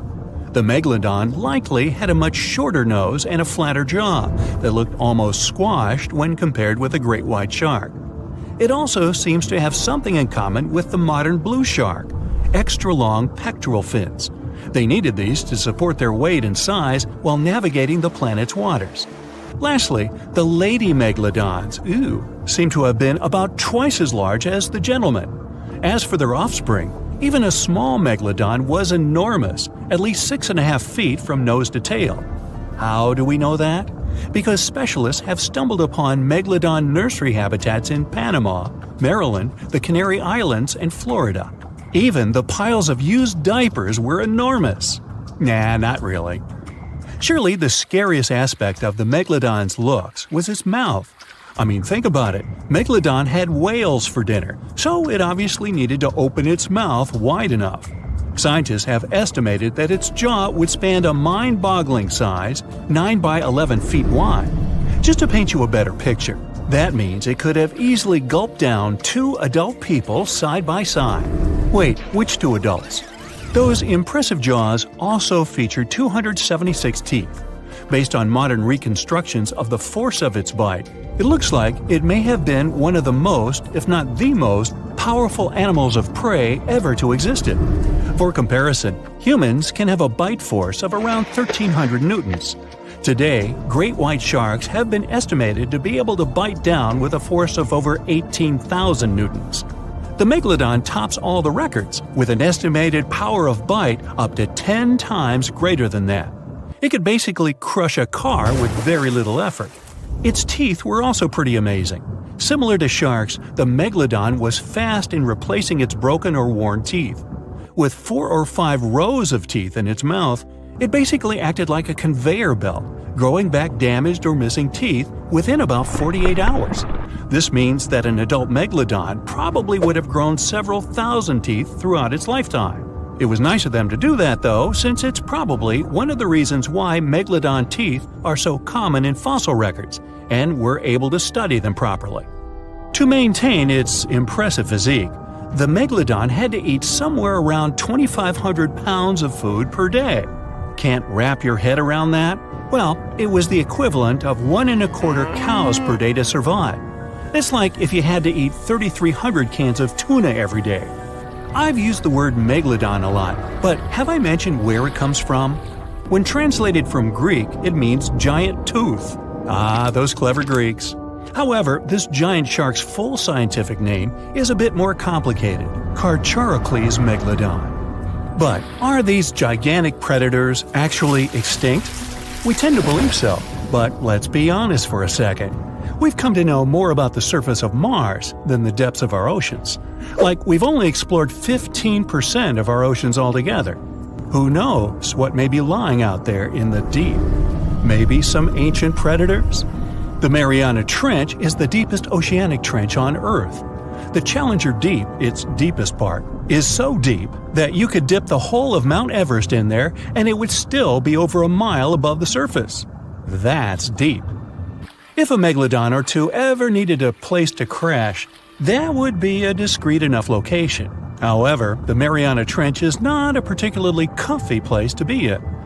Because it's cold and steeped in total darkness and all. The temperatures here are around 36 degrees Fahrenheit all year round. And to top it all off, the pressure is 1,000 times stronger than at sea level. So it's safe to assume that if any megalodon is hiding in here, its teeth and bones might not be looking so good. Because of the intense pressure here in the Mariana Trench, proteins and calcium start to dissolve and disintegrate. That's why, for example, the Haddell snailfish, the deepest dwelling fish we've discovered, has evolved to feature flexible cartilage instead of bones. To survive here, the megalodon would also need to learn to navigate in complete darkness. That means they would have to either become luminescent or evolve to grow massive eyes like the giant squid.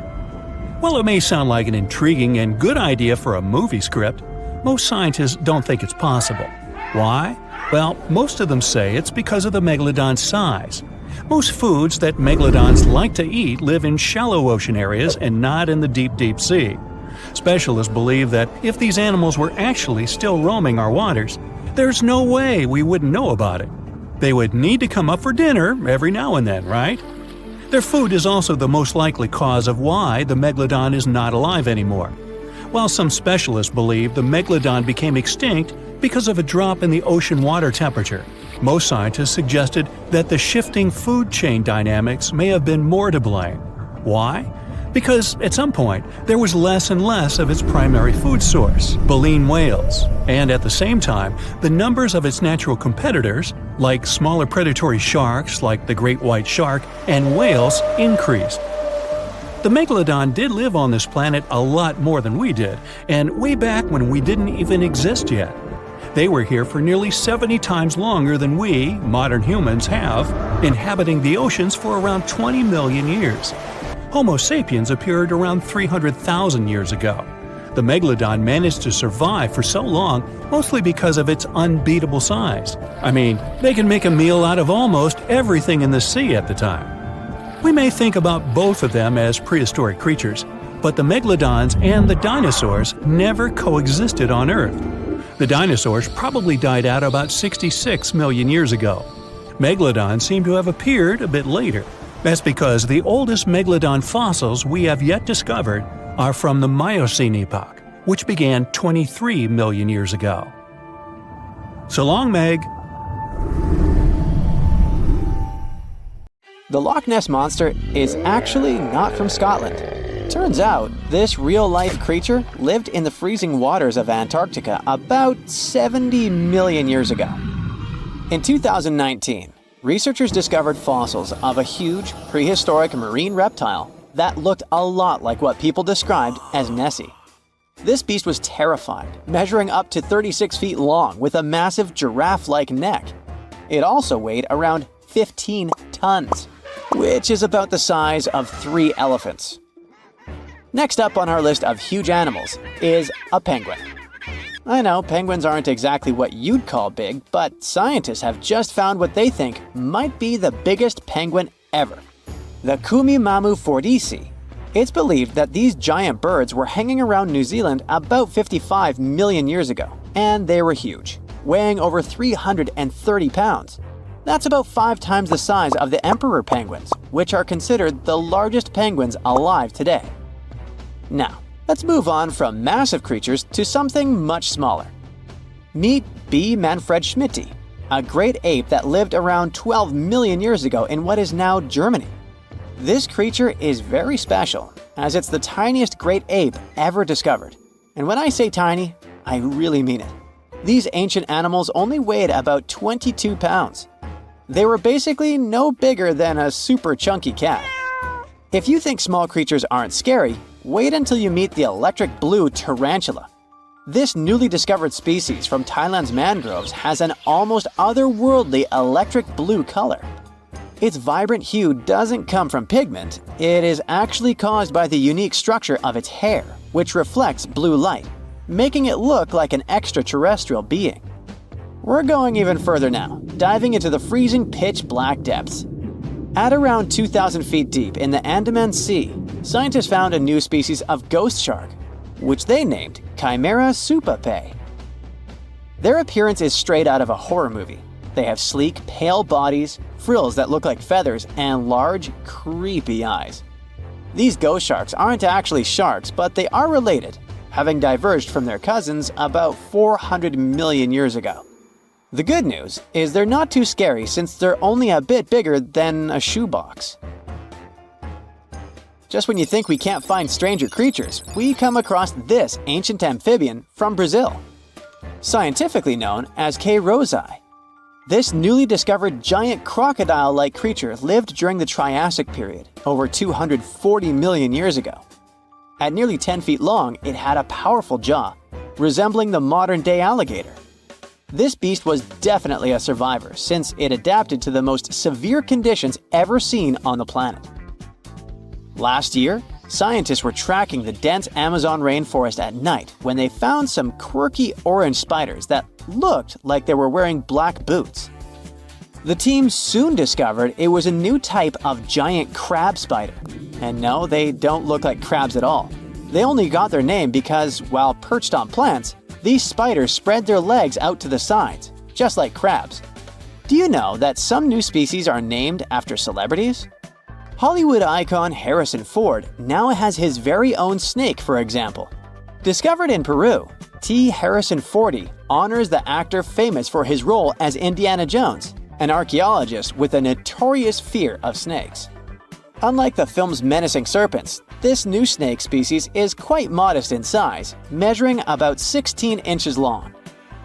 We also have the Rampholion princei, a small new species of pygmy chameleon from Tanzania that was named after US rapper and poet Prince Iya. He received this honor because of his work raising awareness about global environmental issues.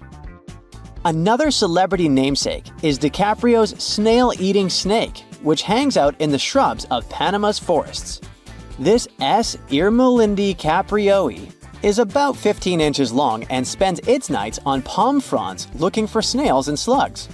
Its round eyes look like glowing coals that can be a bit scary, but overall, the creature is super chill. Even when it feels threatened, it doesn't bite. It just coils up around its head and gives off a really bad smell. Now something a bit more sinister. Meet Venomius tomhardii. Does that name ring a bell? Exactly. This new species of spider was named after Tom Hardy's portrayal of the infamous Marvel character Venom.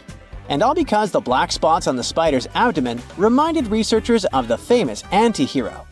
Most spiders of this species were found in Australia at night, sitting in their elaborate webs in forested areas near the coast. When disturbed, these creepy crawlers often hide in silk-lined hollows in tree branches. We've also got something for the Lord of the Rings fans. In the vast and warm waters of the Amazon River, scientists have just discovered a new species of pacu. This fish is a relative of the terrifying piranha, with a plant-based diet and human-like teeth. It was named Myloplus sauron because of a bold vertical black mark on its side, which reminded researchers of the fiery eye symbol of the villain Sauron from Tolkien's epic saga. Wait, is that a tanned capybara or a wild dog? Well, actually, it's neither. This is a newly discovered dwarf deer. This tiny creature, about the size of a basset hound, scurries through the forests of Peru. The combo of large eyes, stocky body, and short legs makes this animal simply adorable. This cute little deer is the complete opposite of what we've got coming up next. This bizarre-looking creature is what we believe the beast of 5 teeth might have looked like. Its fossils, found in Chilean Patagonia, showed that it lived during the age of dinosaurs, about 72 million years ago. This finding is just another piece of evidence that mammals had been roaming around that part of South America much earlier than we thought. Moving from the forests of South America to the deserts of Australia, we come across a sand dragon lizard, known scientifically as Cteniferus tayacalpa. With its sandy color and long, lean body, this lizard looks like it could star in a Dune movie. Discovered last year, this sand dragon lizard blends in perfectly with the hot sands of the Great Victoria Desert in southern Australia. For over 10 years, a large-eyed creature managed to hide from scientists who ventured into the mountains of southwestern China. But not this time. In 2023, the group finally managed to take photos of 7 frogs that didn't match any known species. They're now known as Leishan odorous frogs, a species that grows to be about 2 inches long and has small bumps all over their grass-green bodies. Off the coast of Chile, we have recently found a seamount nearly 4 times as high as the Burj Khalifa. Underwater mountains are usually home to beautiful life forms, like sponge gardens and ancient corals. But this Chilean seamount also hid a creature known as the flying spaghetti monster. It's a rare type of squid with long noodle-like tentacles that make it look like an underwater pasta dish. Including its tentacles, this strange creature can be over 130 feet long. Recently, scientists were diving into the cold waters of the Antarctic Peninsula when they thought they had found an ordinary dragonfish swimming by. But there was something unusual about this one. It turned out that this fish had 2 darker vertical stripes along its slender body. That's when they realized they were looking at a new species, the banded dragonfish. From bizarre sea creatures to a cute one. In 2017, locals were diving near Kume Island in Japan when they found the skeleton panda sea squirt. This deep-sea oddity quickly won people over with its look because its black spots actually resemble a panda bear's eyes and ears. At least if you have a good imagination. This unusual creature filters water to catch its food, and is yet another reminder of the ocean's hidden wonders. Wait, don't tell me that life on Earth has bubbled for about 3.5 billion years, and the biggest creature we got is the blue whale? I mean, not bad, but that doesn't sound nearly as fun as those cool giant creatures you get to see in movies. Yeah, you recognize the iconic roar here. It appeared on TV, in comic books, in video games, and in cinema. I mean, come on. It even got its own star on the Hollywood Walk of Fame on its 50th birthday. So, what would it take to get good old Godzilla from the TV screen to our streets? And we're talking about the beast that's really gigantic. In the original film from 1954, Godzilla was thought to be 164 feet tall. This was the perfect height for the monster to just peer over the biggest buildings in Tokyo at the time. But as further movies came, Godzilla became bigger and bigger. In theory, this would be the biggest animal that could exist and not end up crushed by the gravitational field of our planet. Even if we're talking about some tiny Godzilla of, let's say, 14,000 tons. To take the gravitational force of our planet and carry such weight, Godzilla must have some incredibly strong bones. And as an object gets bigger, its volume will actually increase faster than its surface area. Okay, wait, let's start small. So, cells are the building blocks of life, and they come in all shapes and sizes. But the thing is, cells have a problem when they try to grow too big. As they grow, their surface area, the outside, doesn't keep up with their volume, which means the inside. It's like having a big mouth but a tiny stomach. You can't digest all the food you want to eat. Why haven't I learned that already? Especially when I open my fridge for a midnight snack. So, if cells get too big, they can't get enough nutrients in and waste out fast enough. It would be like living in a very big house, but with just one tiny door to go in and out. Plus, that's not their only problem. Cells also need to be able to divide and replicate, and this task gets tricky as they get bigger. They need this thing called microtubules for that. It's sort of like a skeleton that gives them structure. But don't worry, evolution is a foxy little thing. There are some cells out there, like a specific type of invasive algae, that have found ways to break the rules and get really big. And they don't even need to divide to do that. This algae could pass as an aquatic fern that has fronds up to 31 inches long. But what you're looking at is just one big cell. It has multiple nuclei, though, which are like the control centers of cells. Plus, there are even some bacteria that are living in a symbiotic relationship with the organism, which means they help each other out when necessary. It's like having a bunch of different rooms inside one big house, with some roommates living there that help around from time to time. Then there's a monster algae known as the sailor's eyeball, which is like a giant ball of green slime. It can grow up to 2 inches in diameter, but is also considered to be just a single cell. My personal favorite would be this one. Again, we're talking about a single cell, but check out its stem and cap. It looks like a tiny little umbrella. It can grow up to 4 inches tall, which is definitely not bad for a single cell. Most cells are too small to see with the naked eye, but these fellas don't hesitate to break the rules. Now, when it comes to animals getting really big, there's a limit to their size. It's like trying to build a really tall tower. Eventually, it'll become too heavy and the base won't be able to support the weight anymore. Similarly, when an animal gets really big, its bones and muscles have to evolve to support all that weight, and it becomes more and more difficult to do so. In one of the movies, Godzilla was 390 feet tall. At that size, it would be really difficult for its heart to pump blood to its brain. And if it was a reptile, Godzilla would need to spend all of its time lying in the sun to stay warm. So we'd have to hide in the shadows, hoping some bigger animals that live in warm areas could keep it full. If Godzilla was a mammal, though, it would generate too much body heat and end up cooking itself. The biggest land animals we know of were sauropods, a type of dinosaur with a really long neck and tail. They could grow up to 131 feet long and weigh up to 70 tons, which could be as heavy as 10 elephants. Evolution was pretty efficient when it had to come up with its body plan. Sauropods ate plants. They had a smart way of eating that allowed them to stay in one spot and still find enough food. They could move their long necks around to reach plants, so they didn't have to walk around too much or waste too much energy. Yeah, my kind of folks. That's impressive, but let's get realistic. Not many giant animals are happy to eat salad for dinner. If you had a giant beast such as Godzilla, you can expect it to go after its prey. And that becomes too hard for its body to support all that weight and perform all the necessary activities. The largest meat-eating dinosaurs were still pretty big, but not as big as the sauropods.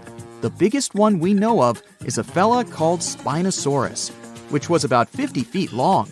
It managed to survive by eating fish and some other creatures that lived in the water. It would be so cool to have Godzilla in real life, if you have some safe basement where it won't find you, of course. But it's not likely some animal could really get bigger than our beloved sauropod. At least, not without running into some serious physical limitations. And have you ever wondered how big a plant could get? It turns out some trees have already reached amazing heights, such as the General Sherman, the largest living tree on the planet. It's more than 275 feet tall and has nearly 53,000 cubic feet of wood. It's gigantic, but still a little bit smaller than the Lindsay Creek French tree, the biggest tree ever recorded. It was a coast redwood 390 feet tall and had a volume of more than 90,000 cubic feet, which is as big as some skyscrapers. But it ain't easy for plants to get big either. When they're tall, it's tricky for them to get water from the roots to the leaves. Redwoods have a couple of tricks up their sleeves, though. For example, they absorb moisture from fog through their leaves. Plus, they have a wide base that gives them more support.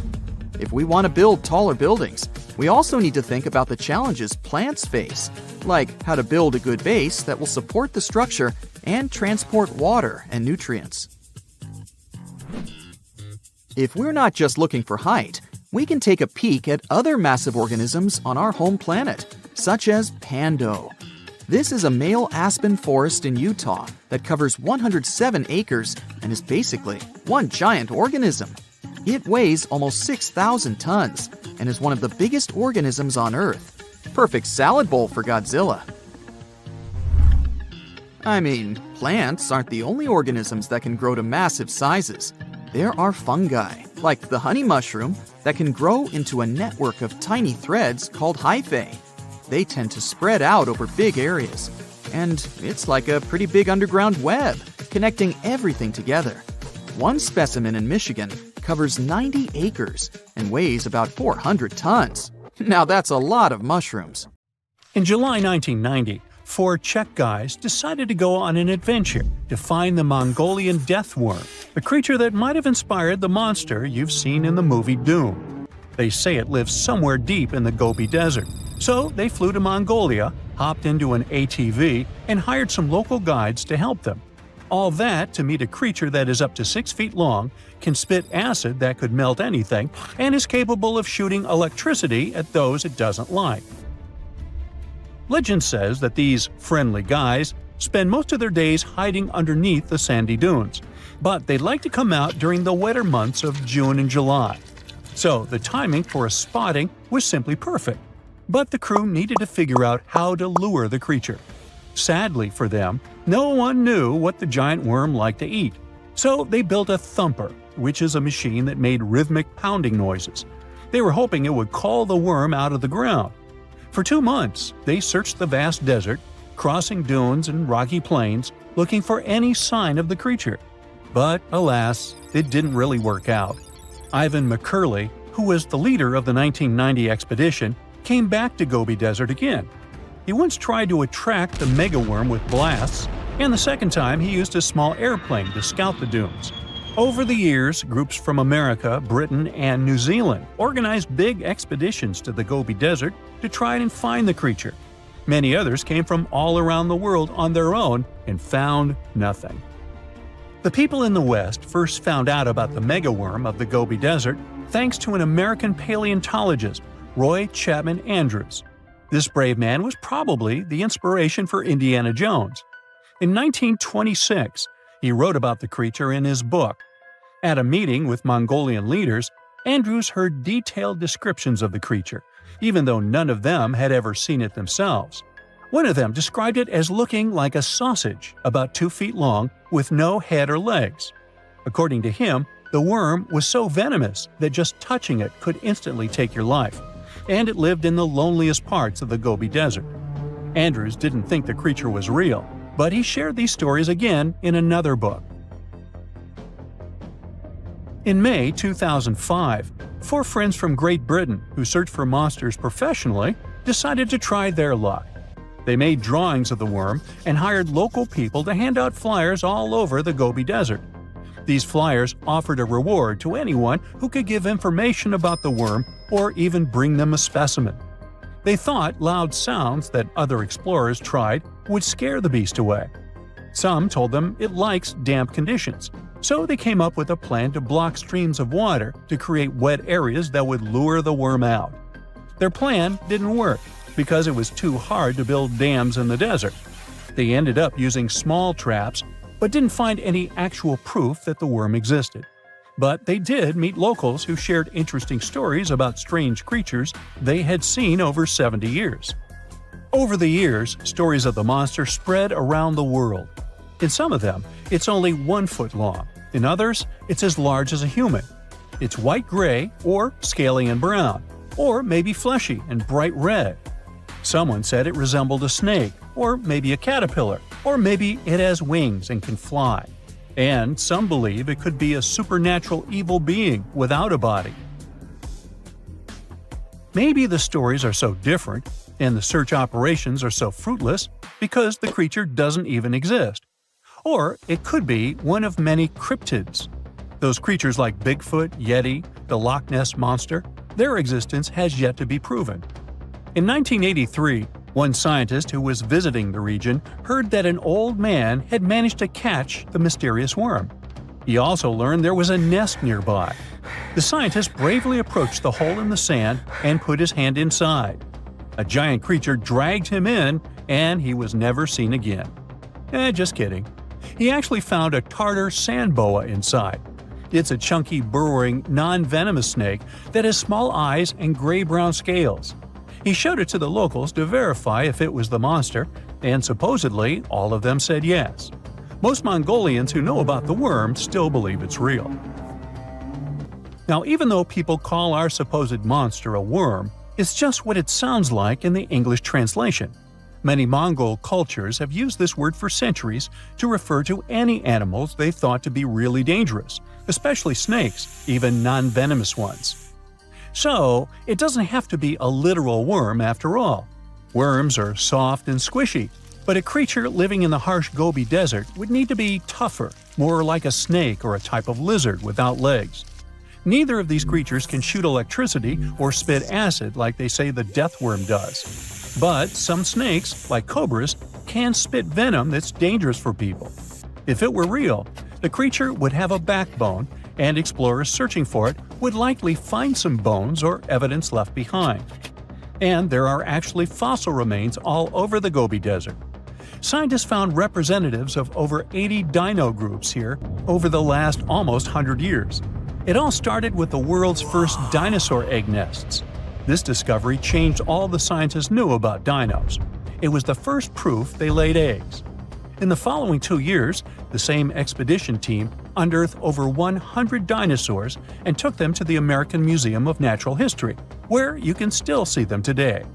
Some of them were swimming around in the Cretaceous Sea that used to be here about 71 million years ago. They resembled modern birds. The mystery of the megaworm is still unsolved, but there used to be another mystery scientists finally managed to explain. Back in the 13th century, a famous traveler, Marco Polo, not the guy from the swimming pool game, crossed the Gobi Desert. He thought he could hear mysterious noises, like the sounds of musical instruments such as drums. He wrote about it in his book and believed he might be hearing the voices of restless spirits. Scientists call these noises singing sands or booming sands. Unlike the squeaky sound you might hear when walking on a sandy beach, these desert sounds are much louder, like a musical instrument playing deep, haunting notes. Over the years, people came up with all kinds of ideas about what caused the sounds, like underground water or winds making the sand vibrate. Not all dunes can do this, and scientists wanted to figure out why. Sometimes the winds might cause a small avalanche on the side of a dune, and then you can hear the magical sound start. But this is rare. So, to study it, scientists had to help the dunes sing. They climbed to the top of a dune and slid down on their backs, using their hands and feet to push sand down. As the sand tumbled, the sound started softly and got louder. They could even feel the vibrations with their hands. So, they found out that for a dune to sing, a few special things need to happen. The grains of sand must be the right shape. The dune has to be big, and the sand must be very dry, so no singing after it rains. Inside the dune, there's a hard layer of packed sand that acts like a giant speaker. This layer bounces the sound waves back and forth, makes the noise louder and louder, and creates a haunting melody that can fill the desert air. In other words, the dunes can play tunes. Yeah, sorry, I couldn't help myself with that one. There are plenty of fish in the sea. Some of them look totally like Nemo or Dory.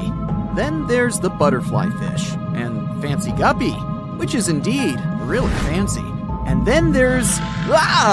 What on earth is that? I would definitely not pay for a diving experience to see this guy. The anglerfish has the unofficial title of the ugliest animal in the world, but I wouldn't dare to break that news to it. There are more than 200 species of anglerfish currently swimming somewhere in the gloomy depths of the Atlantic and Antarctic Oceans, up to a mile below the surface. Some of them prefer different living conditions, the shallow tropical environments. Different kinds of anglerfish vary in shape and size, from the famous black sea devil to frogfish, monkfish, footballfish, goosefish, batfish, and sea toad.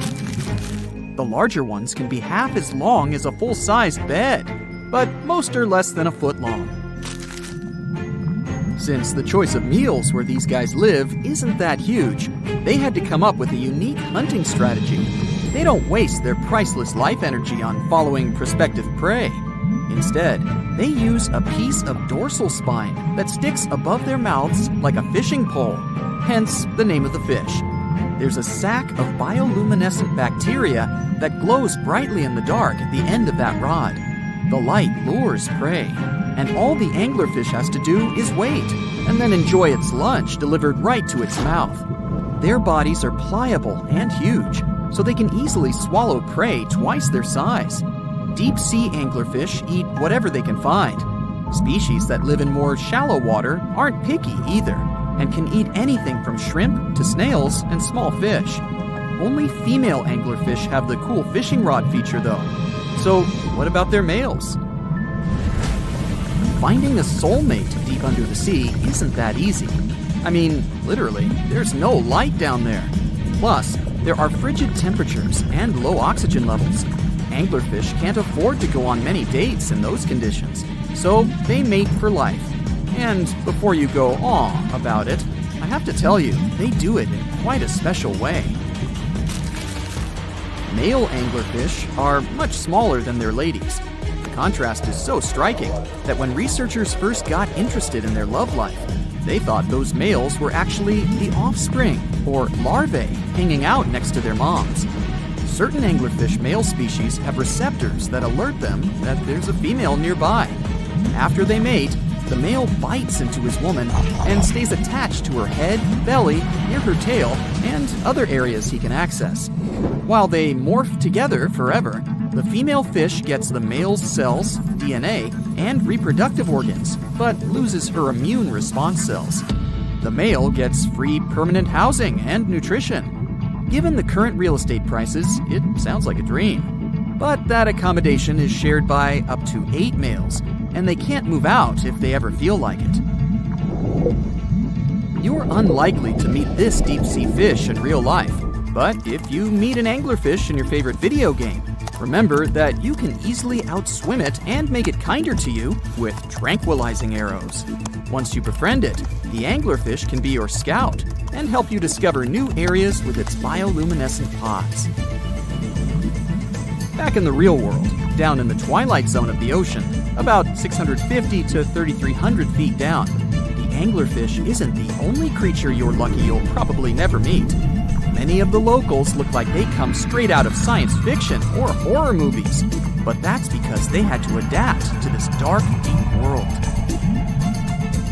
I did my best to get you prepared for the creatures you're going to meet, starting with the common fangtooth. They spend most of their lives deep down, but at night, they move toward the surface to snack. These guys are more active than most other deep-sea dwellers. They don't wait for food to come their way, but actually follow it, and then get it with their long, hungry teeth. They don't have a built-in light bulb like the anglerfish, so they've developed a great sense of smell and use as much sunlight as they can get there in the depth to get around. Sometimes, even the shadow of a passing by prospective prey is enough for them to switch to action mode. And though they don't look too charming, they're completely harmless to humans if you ever run into one of these guys. Stoplight Loosejaw sounds like a great name for an alternative band, but it's actually another deep-sea resident with sneaky hunting habits.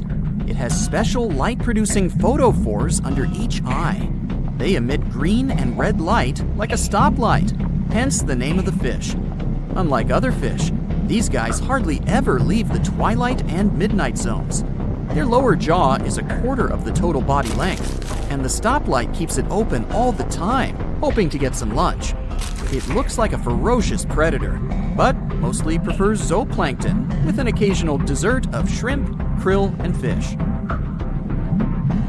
I'm sure you didn't expect to meet a hybrid of an eel and a bird, but here it is! The slender snipe eel has a beak, much like that of a bird, with curving tips. The beak is equipped with tiny hooked teeth that the eels use to catch the antennae of delicious shrimp. And it sure is slender, stretching up to 5 feet and weighing only a few ounces. Scientists don't know all of this guy's secrets, since it's pretty tricky to study in their natural habitat. But it looks like they only produce offspring once in a lifetime, and then pass away. Glass squids like to take it easy in life, and literally go with the flow. They're filled with a solution which is lighter than water, so they don't have to make any effort to move around the deep sea, looking for food and partners. These creatures are transparent, so they blend into any landscape and don't even cast a shadow while moving. Talk about a great survival tactic. If danger finds it anyway, it can transform into a lumpy ball, pushing its head and tentacles into its mantle cavity. It can also release ink into the mantle and go from transparent to black. The same ink can protect it against hungry whales and seabirds.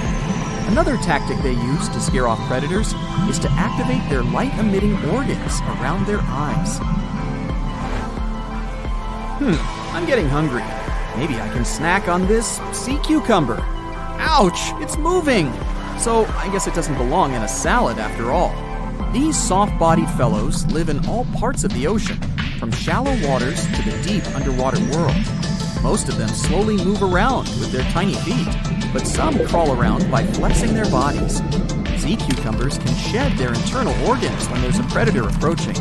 Those sticky organs distract the intruder, and the happy cucumber moves on and just grows the organs back.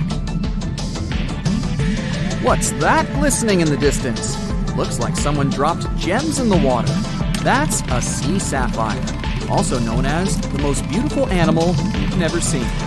Some males of this type of copepod can change color from deep blue to purple, red, or gold. 1 second later, it's gone. And it's back, shimmering bright. The secret to this magic is that their bodies are transparent and reflect light differently at certain angles. It looks like it's their way of communicating between each other and attracting mates. Female sea sapphires don't have the same superpower, but their eyes are bigger compared to males, probably to spot them from a distance. Males roam wild and free, and their ladies stay in the crystal palaces of strange barrel-shaped jellies called salps. The whole internet is buzzing about an unusual discovery on Google Maps in Antarctica. Southeast of Japan's Showa Station, someone noticed a giant door standing out in the icy landscape. Some call it Bigfoot's vacation home, or a shuttle from Star Trek. Others say it's a blown-off Boeing door that somehow ended up in the snow. Scientists have a way less exciting explanation. It looks like the so-called doorway is actually part of fast sea ice. It floats near the coast where the water is shallow and islands are scattered around. This spot could simply be an iceberg that got stuck and is slowly melting right where it is. You can see other icebergs nearby in the same area. Ice flowing around a solid underwater rock could have formed a natural pattern.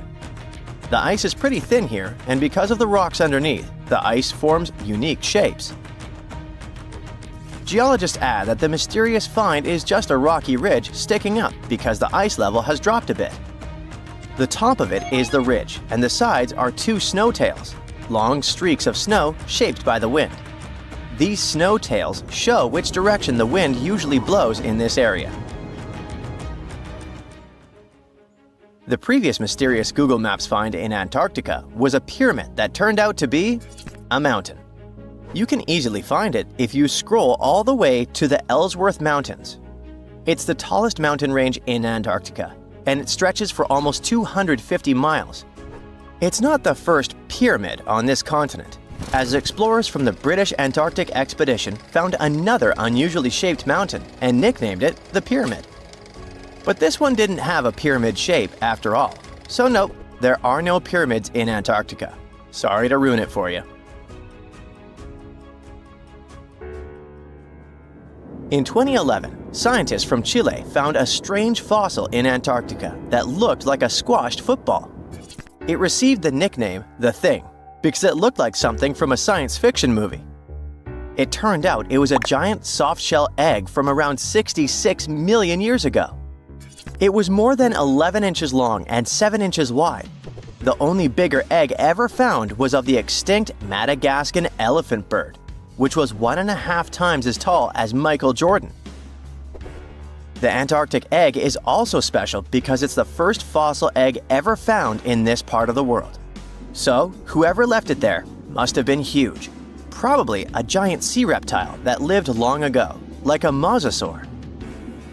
This is surprising because most scientists thought these creatures didn't even lay eggs. The egg is also unique because it has a thin eggshell and no pores, which is totally different from most dinosaur eggs. Scientists did a lot of work and studied 259 types of living reptiles, like lizards and snakes, and their eggs. From this, they figured out that the creature who laid the egg was probably at least 23 feet long, not counting her tail. During the late Cretaceous period, this part of Antarctica must have served as their nursery. Paleontologists have found bones of tiny mosasaurs and plesiosaurs in the same area, as well as bones from the grown-up ones. If you've ever lost your ID and still can't find it, try looking under the Antarctic ice. Well, at least it worked for a man who was reunited with his security access card after 21 years. Rod Budd, a technician studying sea life on the Antarctic seafloor, spotted the card while he was diving at a place called Cape Evans. Rod thought it might be a credit card, so he put it in his pocket and kept working. When he took a closer look, he realized it actually belonged to someone named David McCaw. The card stayed with the Research Institute where Rod worked for 8 more years, until they finally managed to find David. It turned out that he had never been to Antarctica.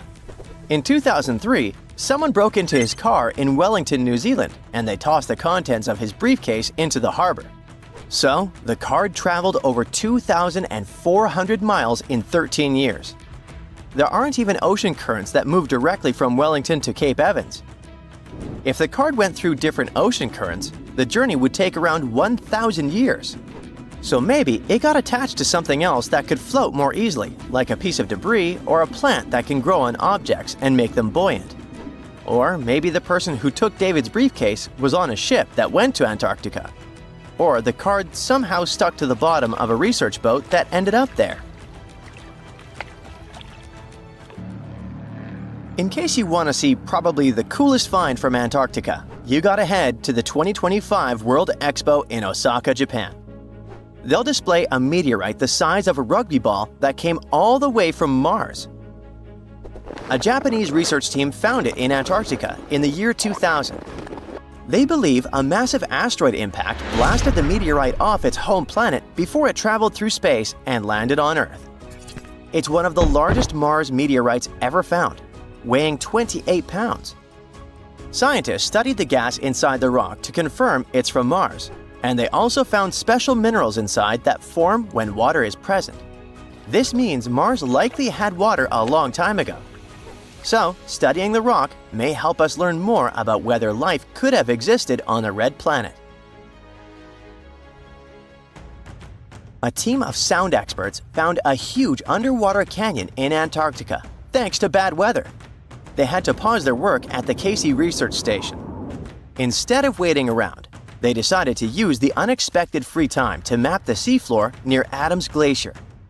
And that's how they found a canyon that is almost 7,000 feet deep, almost 30,000 feet wide, and stretches over 28 miles away from the glacier. The icebreaker they were on uses a special tool called a multi-beam echo sounder. It sends out sound waves in a fan shape under the ship, then listens for the echoes to create a detailed map of the ocean floor. During the mapping, they discovered just part of the canyon before they had to return to the research station. But when bad weather returned, the ship went back and mapped even more of it. They were working among waves up to 13 feet high and winds up to 50 knots, but they still managed to get about 15 hours of data to complete their map. On their way back to Australia, they stopped one last time to fill in any missing spots on the map. This advanced mapping technology is helping scientists learn more about the history of glaciers and ocean interactions in Antarctica. A scientist was browsing through satellite images for brown trails of penguin droppings and found 4 new colonies of emperor penguins in Antarctica. This means there are now 66 breeding colonies for this vulnerable species. These new colonies likely have been around for years, though they're mostly small, with fewer than 1,000 pairs of breeding penguins each. Some of these colonies are close to other penguin areas, like the one that's not far from an old research station that never reported penguins nearby. One of the new colonies was found close to a place called the Lazarev Ice Shelf, where there used to be a larger penguin colony. They thought this colony went extinct in 2019, but it seems the penguins have just moved a bit because of changing sea ice conditions. If we add the newly found penguins to the total population of this breed, it doesn't change the picture a lot. But it can help scientists see how emperor penguins adapt to the changing conditions. Dinosaurs, big ancient bugs, creepy spiders, and scary insects are all cute animals compared to the monsters that lived on Earth about 500 million years ago. For example, here's a creature that swam in the water like a stingray and had 3 eyes. Its mouth was like a pencil sharpener. 2 long claws with forked tips like pincers protruded from its head, and its gills were somewhere in the back. This is not a thing from a sci-fi movie. This is Mosaura. Its remains are preserved in excellent condition. Let's look at it more closely and study other similar monsters.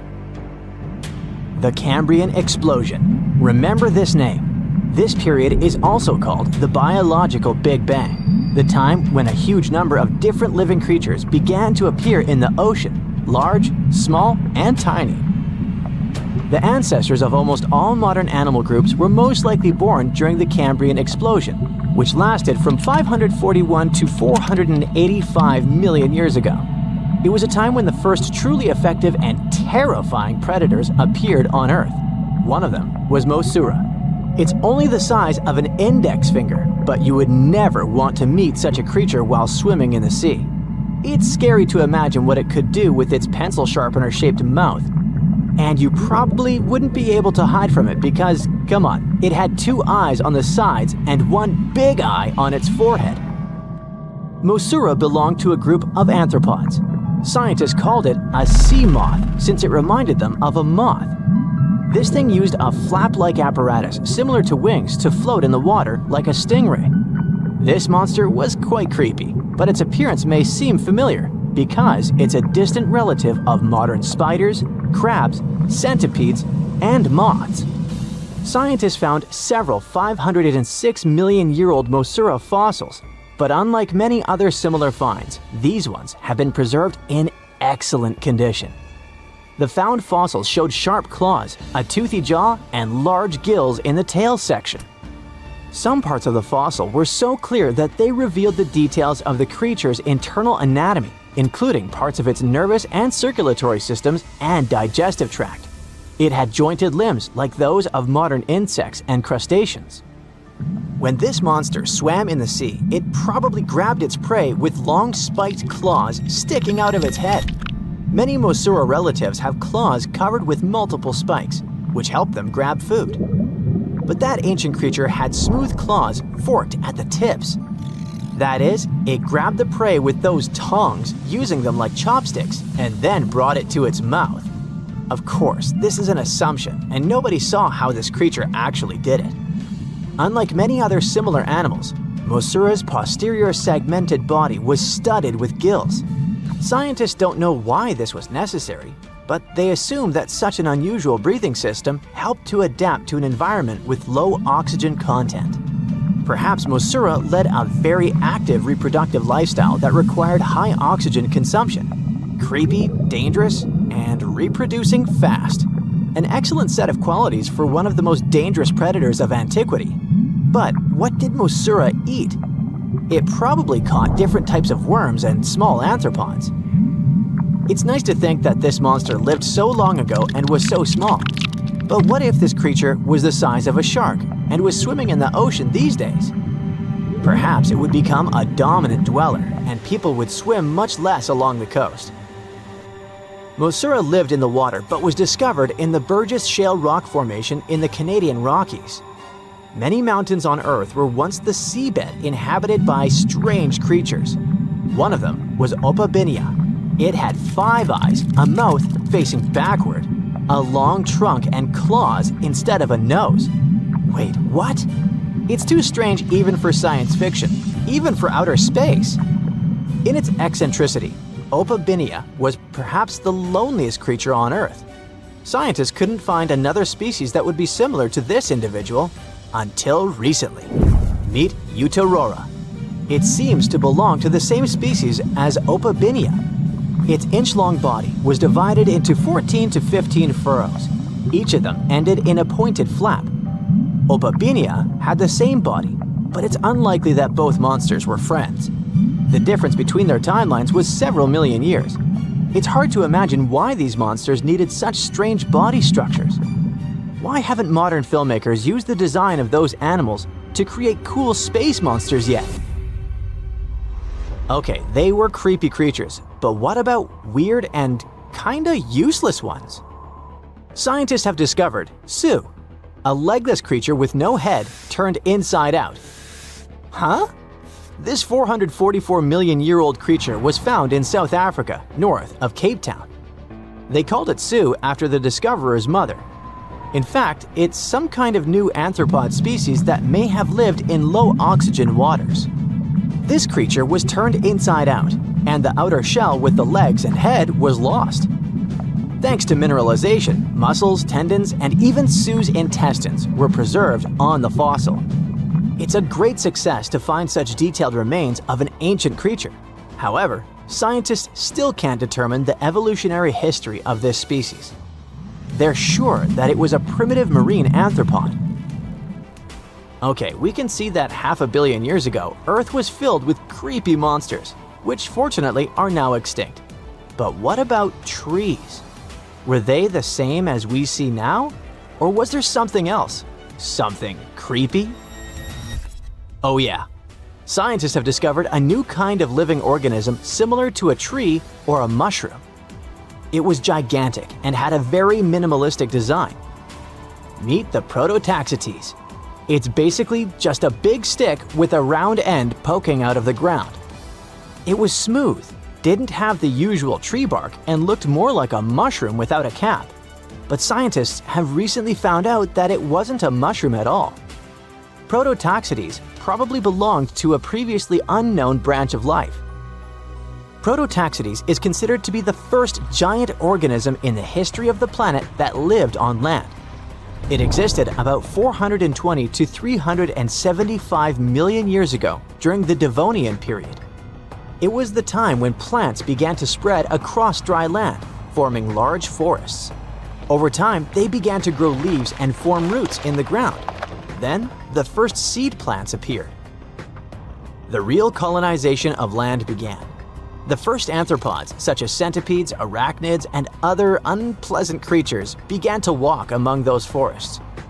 Meanwhile, the water was filled with a huge biodiversity. There was a giant supercontinent on the planet, and smaller parts began to break off it.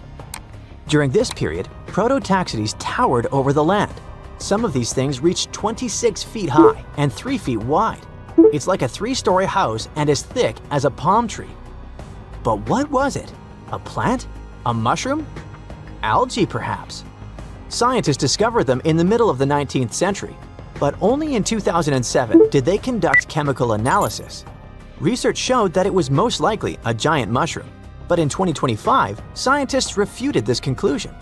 It turns out this may have been an unknown life form that existed separately from the kingdom of fungi, animals, plants, and protists. Scientists noticed that the inner part of Prototaxites consisted of a number of tubes. There are similar tubes inside mushrooms, but the tubes of that ancient living thing branched and joined differently.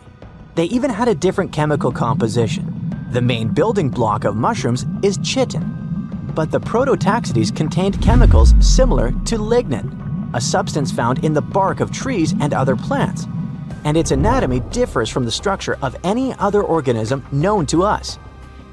What were they doing on Earth? Just chilled and enjoyed the bloom of life? Did they produce some kind of fruit, like a banana with eyes and claws? Scientists don't know. What if it was something that was brought to Earth from outer space? What if they were flowers planted by another civilization? What do you think?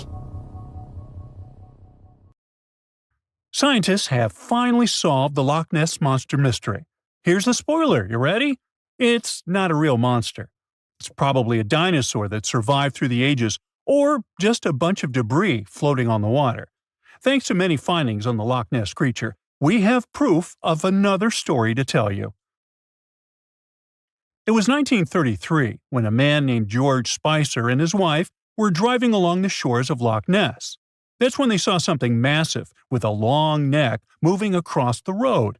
It looked like a creature straight out of the prehistoric era, a dinosaur-like beast unlike anything they'd ever seen.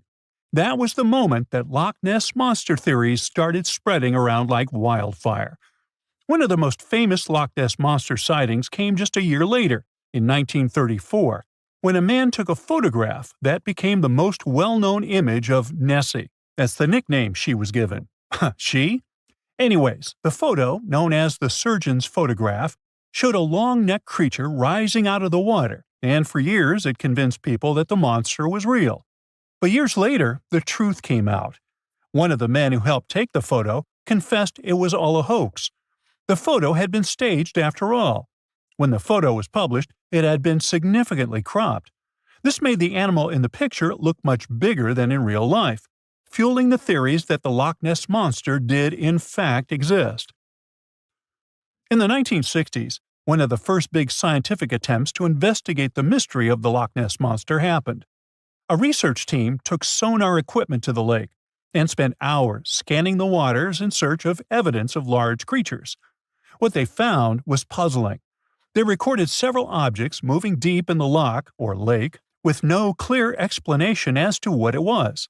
Though the team didn't manage to capture anything definitive, this sighting helped fuel the belief that there was indeed something massive living in Loch Ness. After that, research about the mystery of the Loch Ness Monster kept popping up.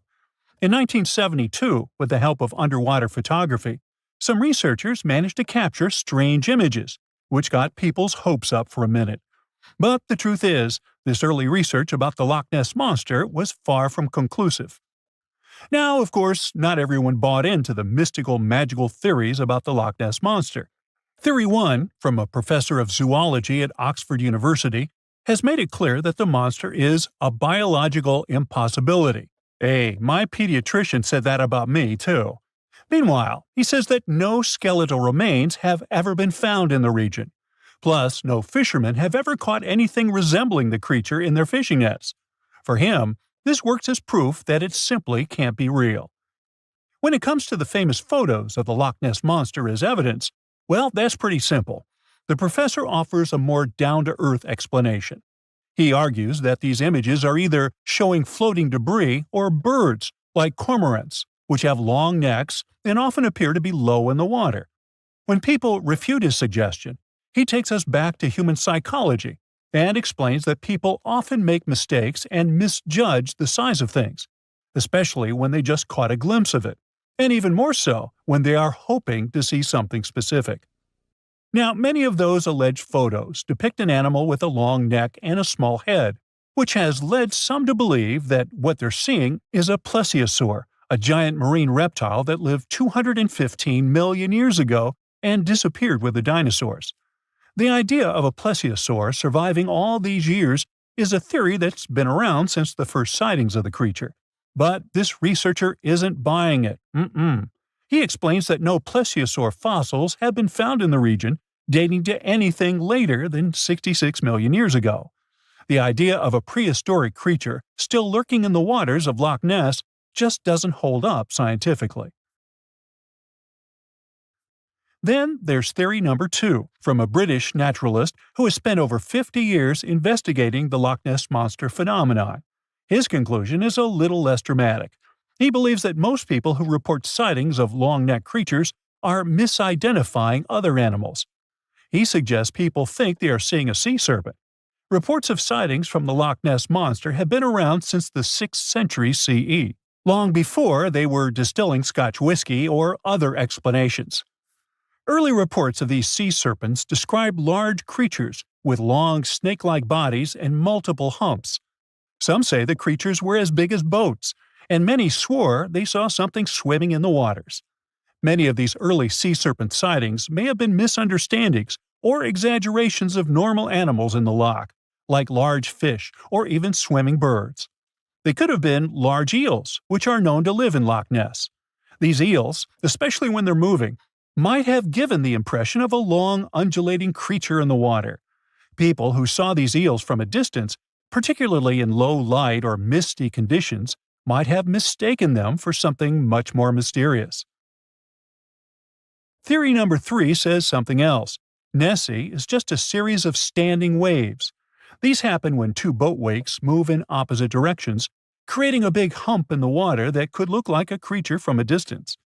Loch Ness enthusiasts even showed how it works, with footage from Fort Augustus, where a river meets Loch Ness. These enthusiasts had big plans to use drones with infrared cameras and special underwater microphones to search the loch. Now, Loch Ness is massive, stretching around 23 miles long and more than 700 feet deep. So, they thought they needed drones and infrared cameras to put an end to this discussion. But despite everything, they haven't found Nessie. But it's not only the Loch Ness Monster that lacks scientific explanation.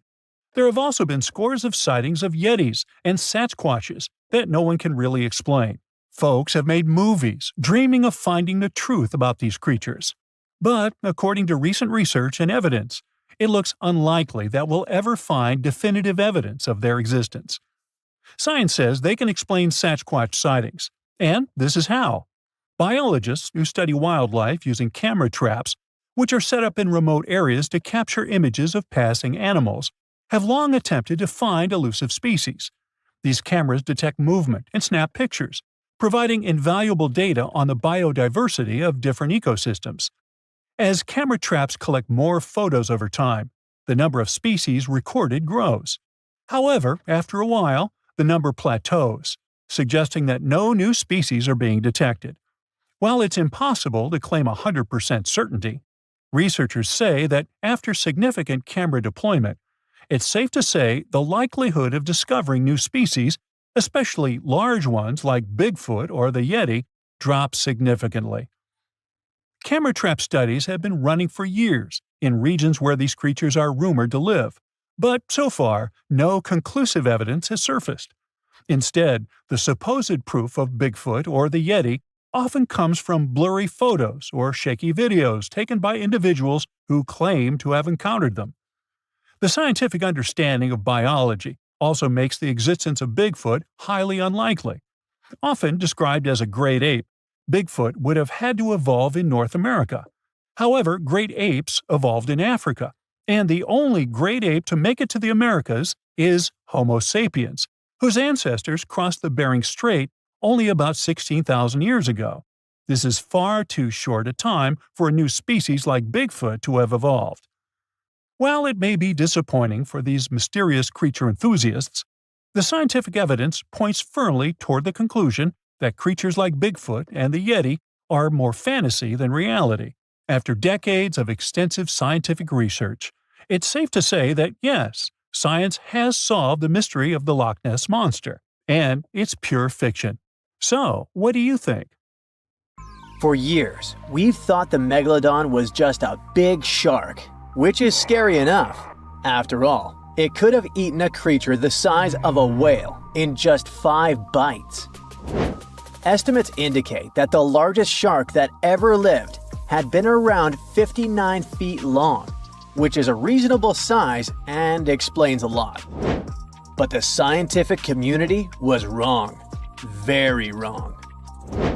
Now, scientists have proven that megalodons could grow up to 80 feet long, which is the same as a 6-story building. The creature would have certainly been dozens of times bigger than you if you had seen it underwater. These giants ruled the ancient oceans between about 20 million and 3 million years ago. And even though it was a long time ago, they've left a lasting impression, becoming the protagonists of many movies. And scientists continue to search for answers about their life. Thanks to this, we still occasionally find their fossils. But the thing is, no one has ever found a complete skeleton. All we have are scattered vertebrae, a few scales, and, of course, those massive, razor-sharp teeth. The most complete piece we know of is a 36-foot section of a megalodon's spine. It was once part of the trunk of the animal's body. So, to assess just how big the megalodon was, experts compared its fossils to more than 150 species of sharks, both those that are alive and those that have gone extinct, to get the most realistic result possible. If the megalodon had had the proportions of a regular shark, it would have had a 6-foot head and a 12-foot tail. It would have also stretched 54 feet from nose to fin. But these measurements are way off the mark. The largest megalodon vertebra ever found is 9 inches in diameter, which makes it 3 inches larger than the largest vertebra of a typical shark. And if we follow these proportions, that megalodon was a whopping 80 feet long. To better understand how giant this is, just think of 2 school buses lined up end to end. For a long time, it was very common to think that the megalodon was just a giant great white shark. And it makes sense, right? I mean, both would have had large, terrifying, serrated teeth. But that was another completely wrong idea. Now, we know that megalodons were actually much more slender and aerodynamic than the modern great white shark. Their body shape was built to cut through the water with much less resistance, minimizing the effects of gravity in the sea, letting them glide effortlessly through the ocean.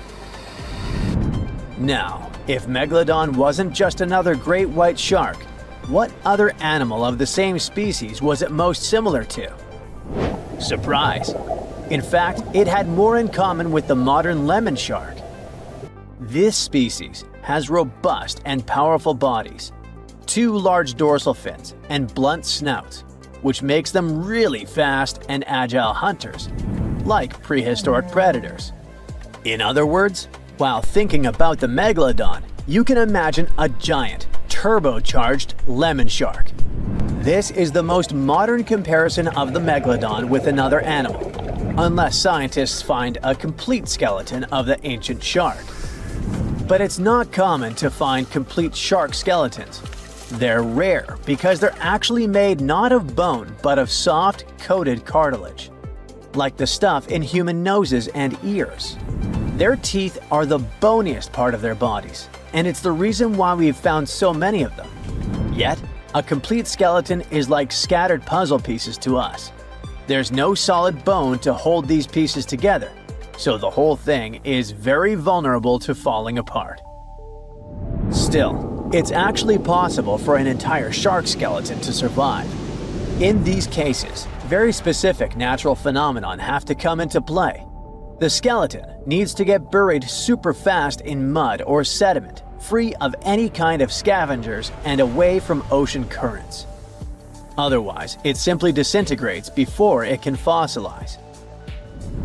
Interestingly, although the sea is the home of these animals, it is possible to find their skeletons on land too. Millions of years ago, a big portion of today's dry land was submerged, teeming with marine life. Then, in certain places, sedimentary minerals and specific biological conditions of the seabed allowed the fossilization of sharks in marine rocks. Today, those are desert rocks that ensure the preservation of shark fossils. But in any case, searching for a shark tooth in a desert is like looking for a needle in a haystack. But finding an entire fossilized skeleton embedded in a rock is like hitting the jackpot. Another unexpected discovery is that these prehistoric sharks were not born small and cute like regular baby sharks. A newborn megalodon could reach almost 13 feet in length. That's more than twice the height of the average human. Imagine a shark the size of a boat from the moment it's born. Now, although we don't have all the information about the giant of the seas, it's a fact that it's one of the most famous animals in pop culture worldwide. Not only has it inspired several movies, but some people also insist that the megalodon is still alive. Scientists say it's not. The megalodon didn't survive the test of time, and it would be impossible for such a giant creature to dwell in the seas without us noticing it. First, it was a super predator. It hunted whales, dolphins, and other large marine animals. If the meg was still around, its presence would completely change the balance in the oceans. It would have huge impacts on marine ecosystems, regulating populations and influencing the size and behavior of the ancient shark's prey. A good example is whales. They wouldn't have grown so big if the meg still hunted in the oceans. This only happened because there was no super predator in the way. If the giant shark was still in our oceans, species like the blue whale would be tiny, as they would need to develop and adapt to be able to escape constant attacks. The lives of the workers of the sea would also be completely different. Fishers would have to avoid certain areas, ships would change routes, and even maritime tourism would be risky. Going for a swim and coming across a shark over 65 feet long? Not worth the risk. Plus, if the megalodon was still out there, we would have some proof.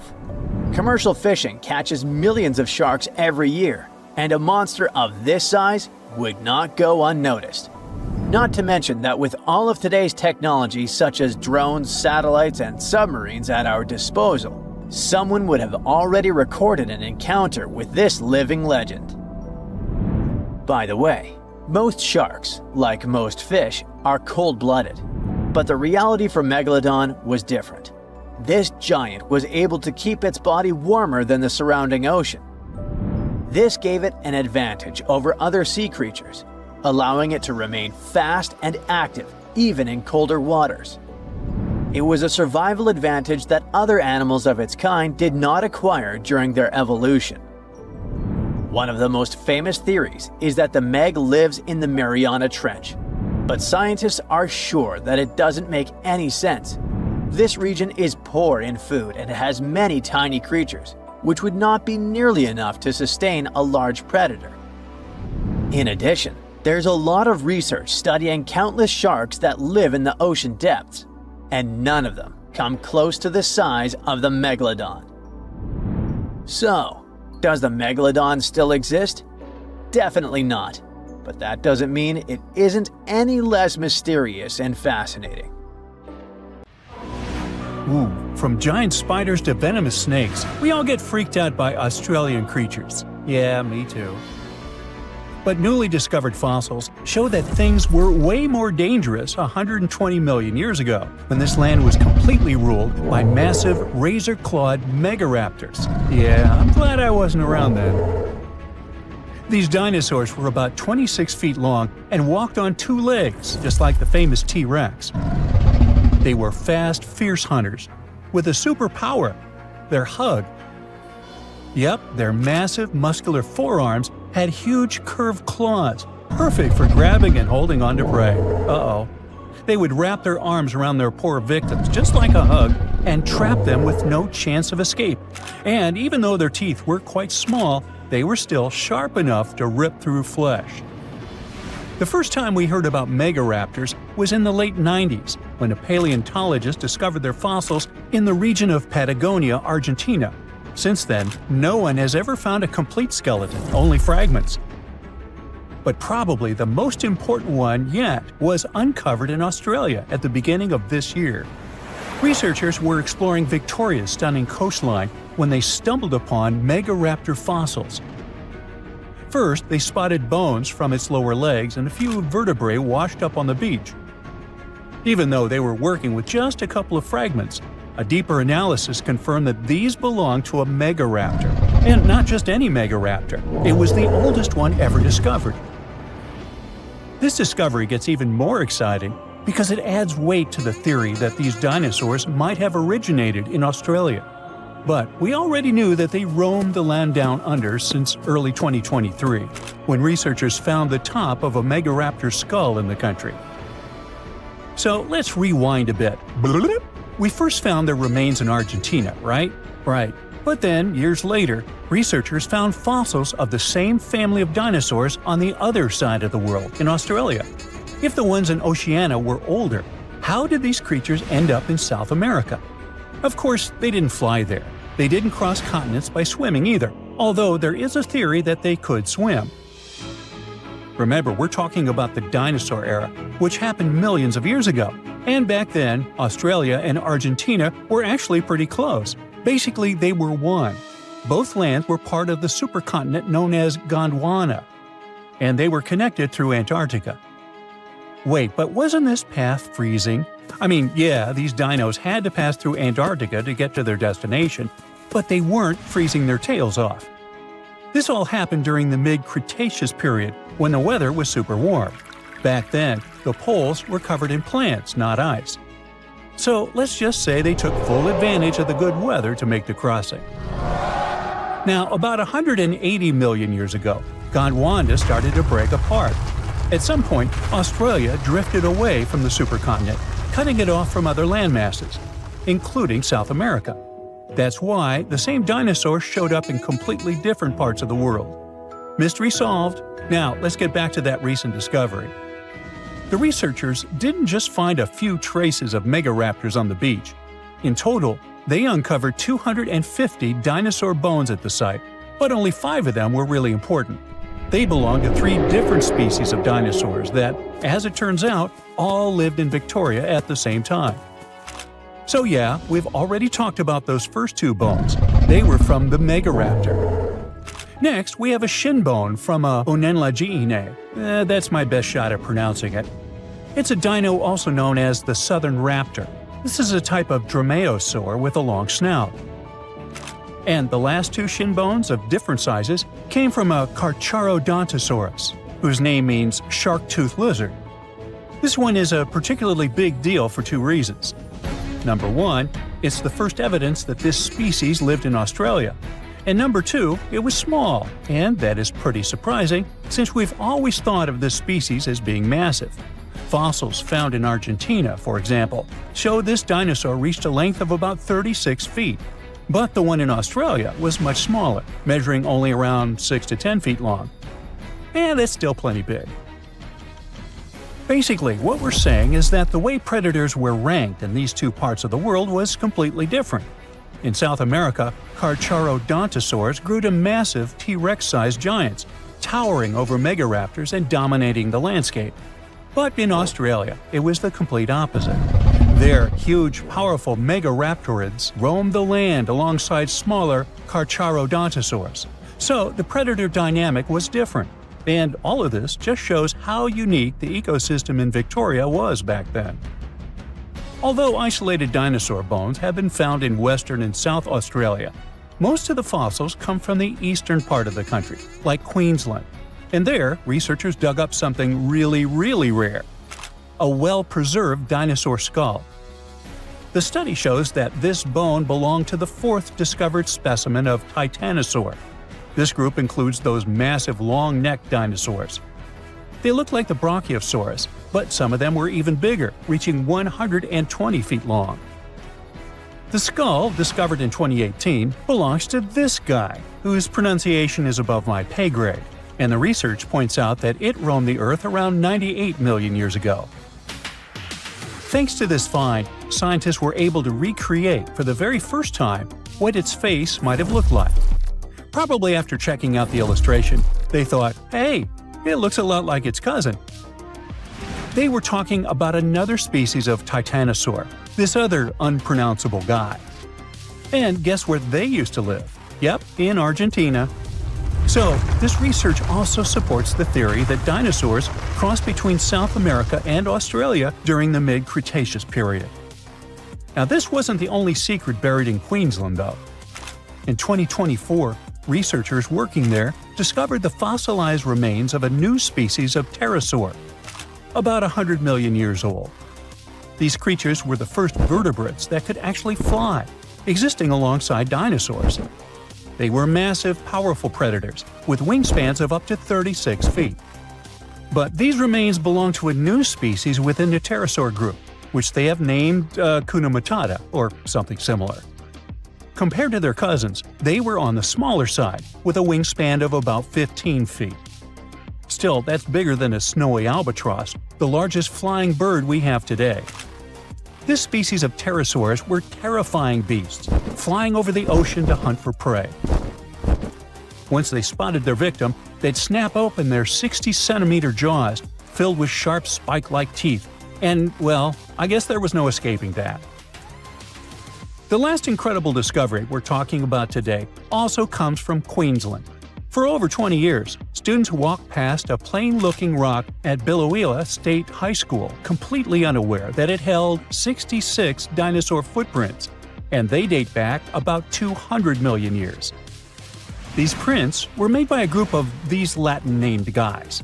They were small dinosaurs with 3 toes on each foot, and it seems like they were all over Queensland around that early Jurassic period. The rock they found at the school worked like a snapshot, giving us a better idea of what these dinosaurs were like and how they behaved. After taking a closer look, researchers found that the footprints came from 47 individual dinosaurs. This group was probably walking along or maybe crossing a waterway when their footprints got marked in the white clay. And the study also discovered that they were likely moving at less than 4 miles per hour at the time. So we only discovered those marks in Australia. But fossils of the same species found in other countries showed that they had these long legs, a big chunky body, short arms, and this tiny head with a beak. But honestly, they don't sound as scary when you realize they only ate plants. Whew.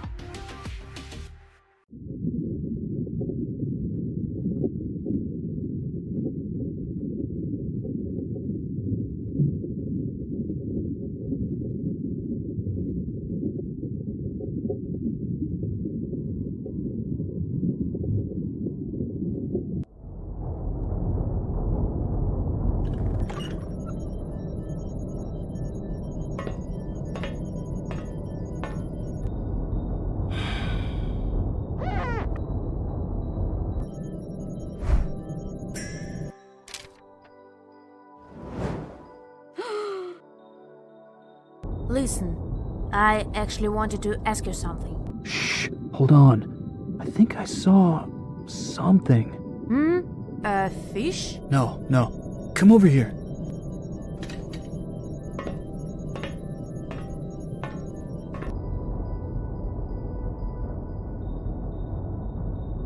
I could have sworn I just saw a giant shadow just now. Probably a whale.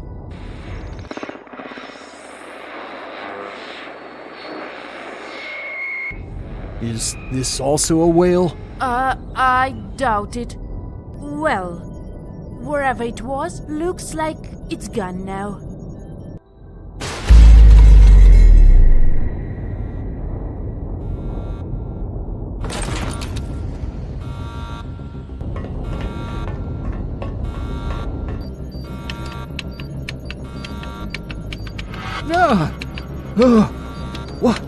What's that?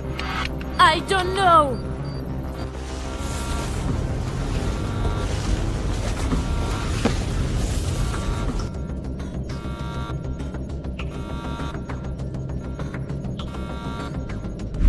Oh my.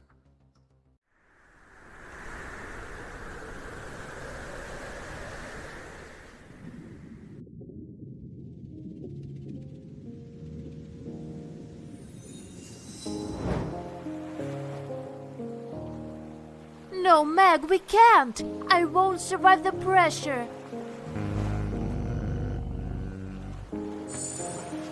No, wait.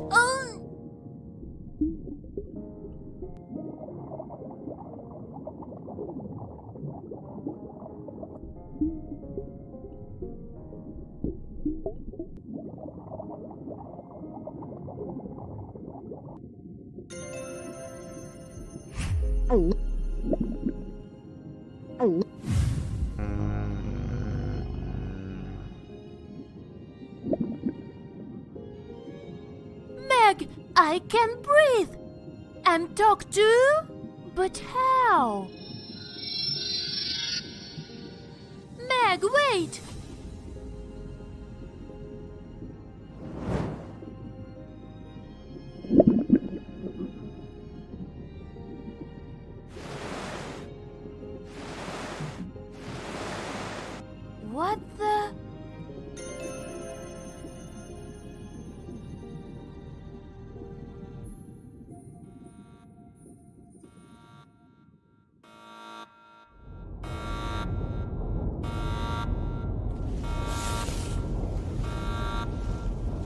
What's going on?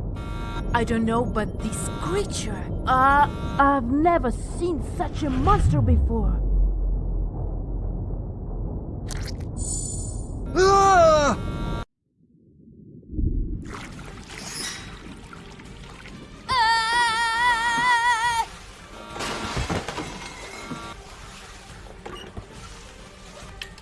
We've got to get out of here.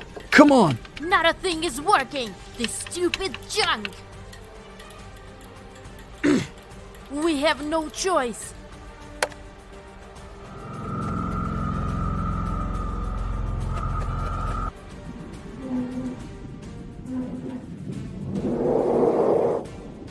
Ah!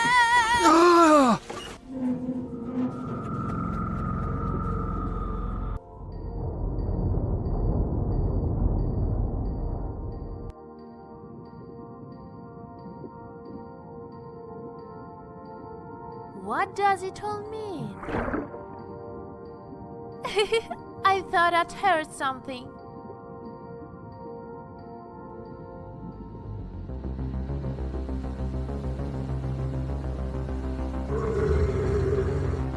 Ah!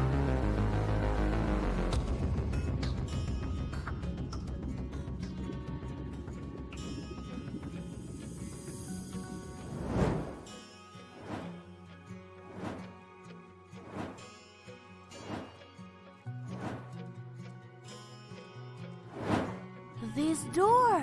Do you know how we can get there?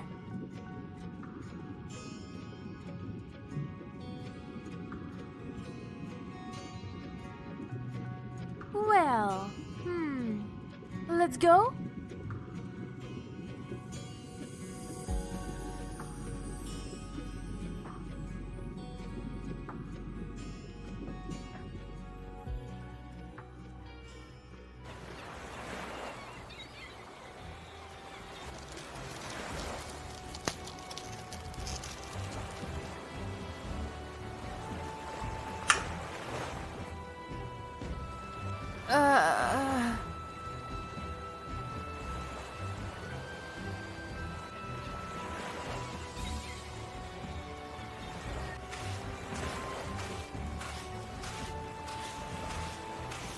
Chuck, wake up, Chuck! Just 5 more minutes, Mom. Huh? What? I'm so glad you're alive. What happened? When we were attacked by that creature, I turned on all emergency systems. So we rushed at full speed to the nearest island. We're alive, but... Hey, come on. We'll fix it. How? Just look at it. Well, we don't have a choice. Otherwise, we'll be stuck on this island. Speaking of which, where are we? I have no idea. But now we have to search for some stuff to fix that thing. Huh? Are you crazy? Are you going straight into the jungle? Well, you can stay here without any water and food. Oh, come on. At least don't go alone. Dana!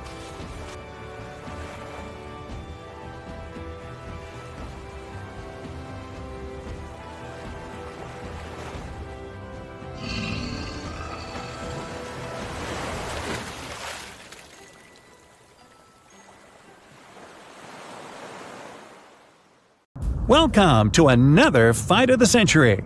The first participant enters the ring. It's the Megalodon. This shark lived 23 to 3 million years ago, and right now it holds the title of the ultimate hunter of all times. The second fighter is in the ring, and it's the Dunkleosteus. It lived around 350 to 380 million years ago and was the largest fish of that time. These creatures swam all over the world and aroused fear with their armored heads and mighty jaws. The Megalodon has the title of one of the best hunters ever. Scientists have been able to figure out the ancient sharks' hunting tactics. They learned that these creatures somehow knew where their opponents' vulnerable spots were. They hit vital organs and were quick to disable their enemies. Sometimes these ancient sharks would also aim at the fins of larger sea creatures to immobilize them. It left the bigger opponents defenseless and unprotected. Another tactic the Meg used was a battering ram approach. Ooh! The massive shark would crash into a whale, leaving it with no chance to escape. In other words, intellect and strategy were the megalodon's most important skills. At that time, the Meg was the largest shark in the world, but in the oceans, there were creatures much larger than that, for example, whales, and the Meg didn't always have the courage to charge them. As for the Dunkleosteus, its trump card was its powerful jaws. Usually, the fish would swim toward a smaller animal. Then, in a split second, it would open its huge mouth, and the future meal would be pulled inside along with water. So long, Charlie! As the creature matured, its jaw shape changed. That's why, after being born, it could feed only on large soft fish. But as it aged, it got the ability to bite through tougher stuff. And later in life, the Dunkleosteus began to munch on sea creatures with hard shells, or basically any sea animal that existed at that time. Do you hear the sound of the gong? It means it's time for our sea monsters to meet face to face. They run into each other in the vast waters of the ocean. The megalodon is the first to notice its opponent. The shark wants to use its battering ram approach against the Dunkleosteus' powerful armor, so it begins to speed up. But Dun dodges and avoids the collision. As the Meg turns around, the Dunkleosteus gets a chance to grab the shark by the tail. In a split second, its powerful jaws close on the shark's fin. Ow! But the fish's bony plates are too short to bite through the Meg's thick skin. The megalodon begins to twist and wag its powerful tail to throw the Dunkleosteus off its body. It looks like a rodeo. Dun gets a powerful slap and is left stunned for a moment. The megalodon uses this time to turn around. A couple of seconds later, the massive shark opens its huge jaw and ends the fight with one bite. Aww. So today, the megalodon proves once again that it's worthy of its title as the best hunter of the sea world. The ancient shark continues its wanderings in search of a stronger opponent. Stay tuned. Ladies and gentlemen, welcome to the fight of the century. In the left corner is the most famous dinosaur of all time, Tyrannosaurus Rex. Let's call her Tyriana. She existed about 70 million years ago and was a true queen in today's North American territory. In the right corner is the nightmare of the sea, Megalodon. This one's named Megan. This species went extinct about 3 million years ago, but legends about it are still alive. It's the largest shark that ever existed, and it was a super predator in its time. Even though our T-Rex is not the biggest of its kind, Tyriana still remains one of the most dangerous. But now, let's look at the size of her opponent. The size of the Megalodon is still a controversial thing. The fact is that the only remains of this ancient shark are teeth and vertebrae. So, scientists can only guess about the real size of this shark. But even by the most modest calculations, it's bigger than T-Rex. So, in the size category, Megalodon left no chance for T-Rex. The first point goes to the giant shark. But what about maneuverability? Tyriana seems to be big and clumsy. However, T-Rex had excellent balance because of her massive tail and could turn and change direction very quickly. And look at her legs. Ooh, she clearly doesn't miss a leg day. Now, Megalodon was definitely the best predator in the aquatic world, not only because of its size and mass, but also because of its intelligence. Scientists have found traces of Megalodon's teeth on the remains of whales. They concluded that Megan aimed at her prey's weakest spots and knew where the vital organs were located. Other remains of Megalodon's victims had many bone fractures. This suggests that she was not shy about using her weight as a ram. Such a 50-ton ram could easily break through concrete walls. So, this shark had two main techniques, ram and ultimate bite. But the arsenal of T-Rex is much broader. Like a Megalodon, it had the strongest bite of its kind and also used a ram. Although its weight was not as big as Meg's, Tyriana could reach a much higher speed, and its impact was much more powerful than that of a shark. On top of that, she could strike with her tail, and her legs had a tremendous force and could hold the victim. No doubt, the T-Rex arsenal is much more diverse. So this point goes to the dinosaur. The pride of audience sympathies, T-Rex is undoubtedly the most famous dinosaur of all time. It's appeared in movies, TV series, cartoons, video games, my worst nightmares, and even postage stamps and memes. And its skeleton in the American Museum of Natural History is the most recognizable in the world. But there are also many myths about it.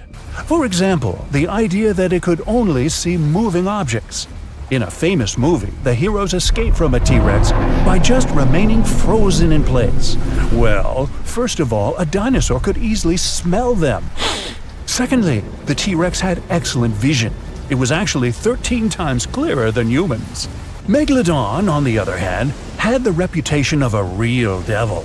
A scene where Megalodon destroys a fishing boat is still a cult favorite and frightening for viewers worldwide. But because there are so few remains left of it, we can only guess what it really looked like. So, Instagram T-Rex would be much more popular. T-Rex takes this point. The gong sounds, and it means it's time to start the fight. These two predators meet on the coast of North America. Megalodon mostly lived in deep waters, but sometimes they hunted near beaches. T-Rex was also in this area, and now these two predators have come face to face. In shallow water, the Megalodon becomes even slower, and T-Rex easily evades its bite. But it's difficult for her to attack the shark, because Tyriana's body does not allow to dive underwater. T-Rex decides to retreat to even shallower water.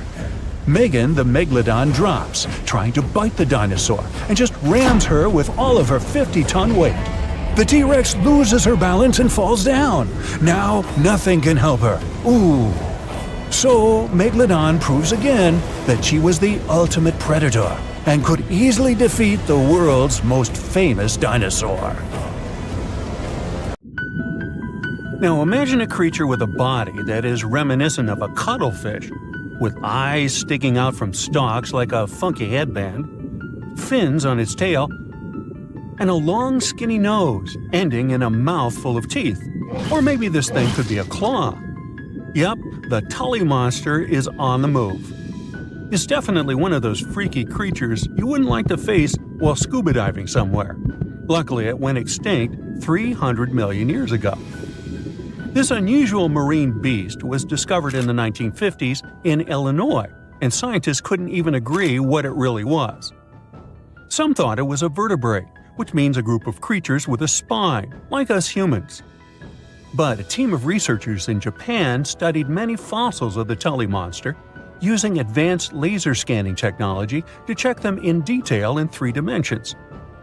There's still a lot they don't know about the Tully monster, but they managed to realize it didn't have any spine at all. Now the next step was to see what type of invertebrate it was. Could it be vertebrate-like, such as a land sled? Or are we talking about something closer to snails and worms? They also discovered the creature had segmentation in the head area that extended from its body, and that's not something bony creatures have. Still, in recent years, some researchers had the idea the Tully beastie could be related to jawless fish, such as lampreys. These fellows belong to the most ancient group of vertebrates, and are not pleasant to see either. In the case of lampreys, we're not talking about extinct animals. They're still out there somewhere, wandering the ocean and scaring other animals, or you, if you see it in the northern and western parts of the Atlantic Ocean where they live. And they've been here really long, even before the dinosaurs. A long time ago, long before humans or I even existed, there were eurypterids, weird creatures from a group we call arthropods, which includes spiders, insects, and crabs. But eurypterids were unlike anything you've ever seen before. They had a body shape similar to horseshoe crabs, with many segments that made up their body. Instead of legs, they had special appendages at the front that acted like oars. Some even call them giant scorpions, but most eurypterids were actually quite small, except for this special one, which was truly enormous. It could grow to a staggering length of about 8 feet. Wow! The next time you see a crab scuttling along the beach or a spider swimming its web, remember, we're lucky we only got mild versions of their ancient relatives, which, by the way, disappeared hundreds of millions of years ago. Whew. Now, some eurypterids were pretty fierce and fast predators. They would swiftly swim after their prey, chasing them down in the water. Others were more like scavengers, living on the bottom and feeding on whatever they could find along the way. They had a taste for the leftovers, like some sort of cleanup crew of the ancient oceans. Eurypterids love to spend their time in brackish water environments. It's water with more salinity than fresh water, but still less than seawater. Now imagine you're just floating around and all of a sudden you see this guy. No, it's not some weird tiny spaceship, and you won't see it floating in space, even though that's where it would perfectly fit in, as some weird creature from another planet you'd see in sci-fi movies. You'd actually see it floating in the sea because we're talking about a really small animal with enormous eyes called Dilophosaurus. Each of its eye bulbs was about a quarter of its whole body length. That's what gives it that space look, like it might live on one of the oceans under the surface where we look for life, like Europa, one of Jupiter's moons, or Titan, Saturn's biggest moon. I could easily imagine creatures like Dilophosaurus giving us a warm welcome once we get to Mars, too. Dilophosaurus had great vision. It would keep a keen eye out for any movement in its surroundings.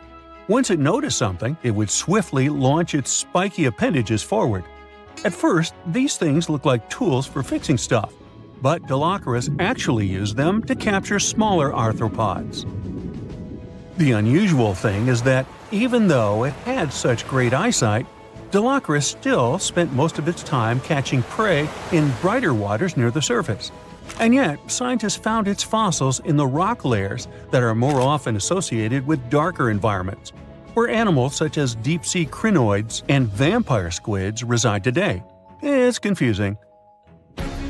But one of the explanations for this says it's possible these deep-sea creatures actually lived in shallower waters in the past and later ended up in the depths as the geography of our planet changed over time. No one knew what Dilophosaurus really was. It could belong to a group of arthropods, and it seems to me that's where most of the world's weirdest creatures are. Some believe it could be related to mantis shrimp, while others compare it to blind, worm-like crustaceans that live in dark underwater caves. And check out this enormous worm lurking beneath the sandy ocean floor, patiently waiting for its next meal to swim by. These ancient creatures were like stealthy predators, perfectly camouflaged in their sandy lairs. And now, 20 million years later, scientists have found the remains of their hidden hideaways. The burrow they discovered, shaped like the letter L, was found preserved in ancient sediment on the seafloor of Taiwan. It was around 7 feet long and only an inch wide. That's where the ancestors of modern bobbit worms lived. Bobbit worms have been around for a long time. They can grow to be a few inches to a whopping 10 feet long. A pretty weird creature dominated the skies at the end of the dinosaur age in North America. We know it as Quetzalcoatlus, and it soared above famous dinosaurs like Tyrannosaurus and Triceratops, showing them who the ultimate ruler of the skies was. Quetzalcoatlus belonged to a group of flying reptiles called pterosaurs. They were some of the biggest flying animals ever known to exist. When you think of Quetzalcoatlus, imagine an animal as tall as a giraffe. These incredible creatures had long necks, small bodies, long legs, and wings that were relatively short compared to their size. The biggest of its kind was really massive and held the title of being the largest flying creature of all time. They had long, pointed skulls, while some also had short crests at the back of their heads. And for a long time, researchers were confused about how these giant pterosaurs hunted for food. At first, some even believed that Quetzalcoatlus and its relatives were like giant vultures that scavenged the remains they would find around. They drew such a conclusion because Quetzalcoatlus fossils were found inland, away from the coast where other big pterosaurs were found, such as the crested pteranodon. Plus, many thought these fellas were skilled at skimming, which means lurking over freshwater systems and catching fish. But it appears these massive animals were actually predators with excellent hunting skills. The exact technique they used to catch their prey remains a mystery, though. Now here's another cool discovery: a specific fossil as the oldest evidence of muscle tissue ever found. This fossil belongs to a group of animals that includes modern creatures such as jellyfish, corals, and sea anemones. And it looks so cool and unique, right? It has bundles of fibers arranged in a four-fold symmetrical pattern, similar to what we see in Nedardians today. This arrangement is different from any other fossil from that period. Now, this fossil may look weird, but it helps us understand the evolution of muscle tissue in animals. They, well, all of us actually, got new options for discovering different feeding strategies and generally new things to do thanks to muscles. And it's not like scientists usually get to study fossilized muscles. It's more that they learn about that based on how animals feed, reproduce, move, and do other things. So this cool fossil suggests animals may have had an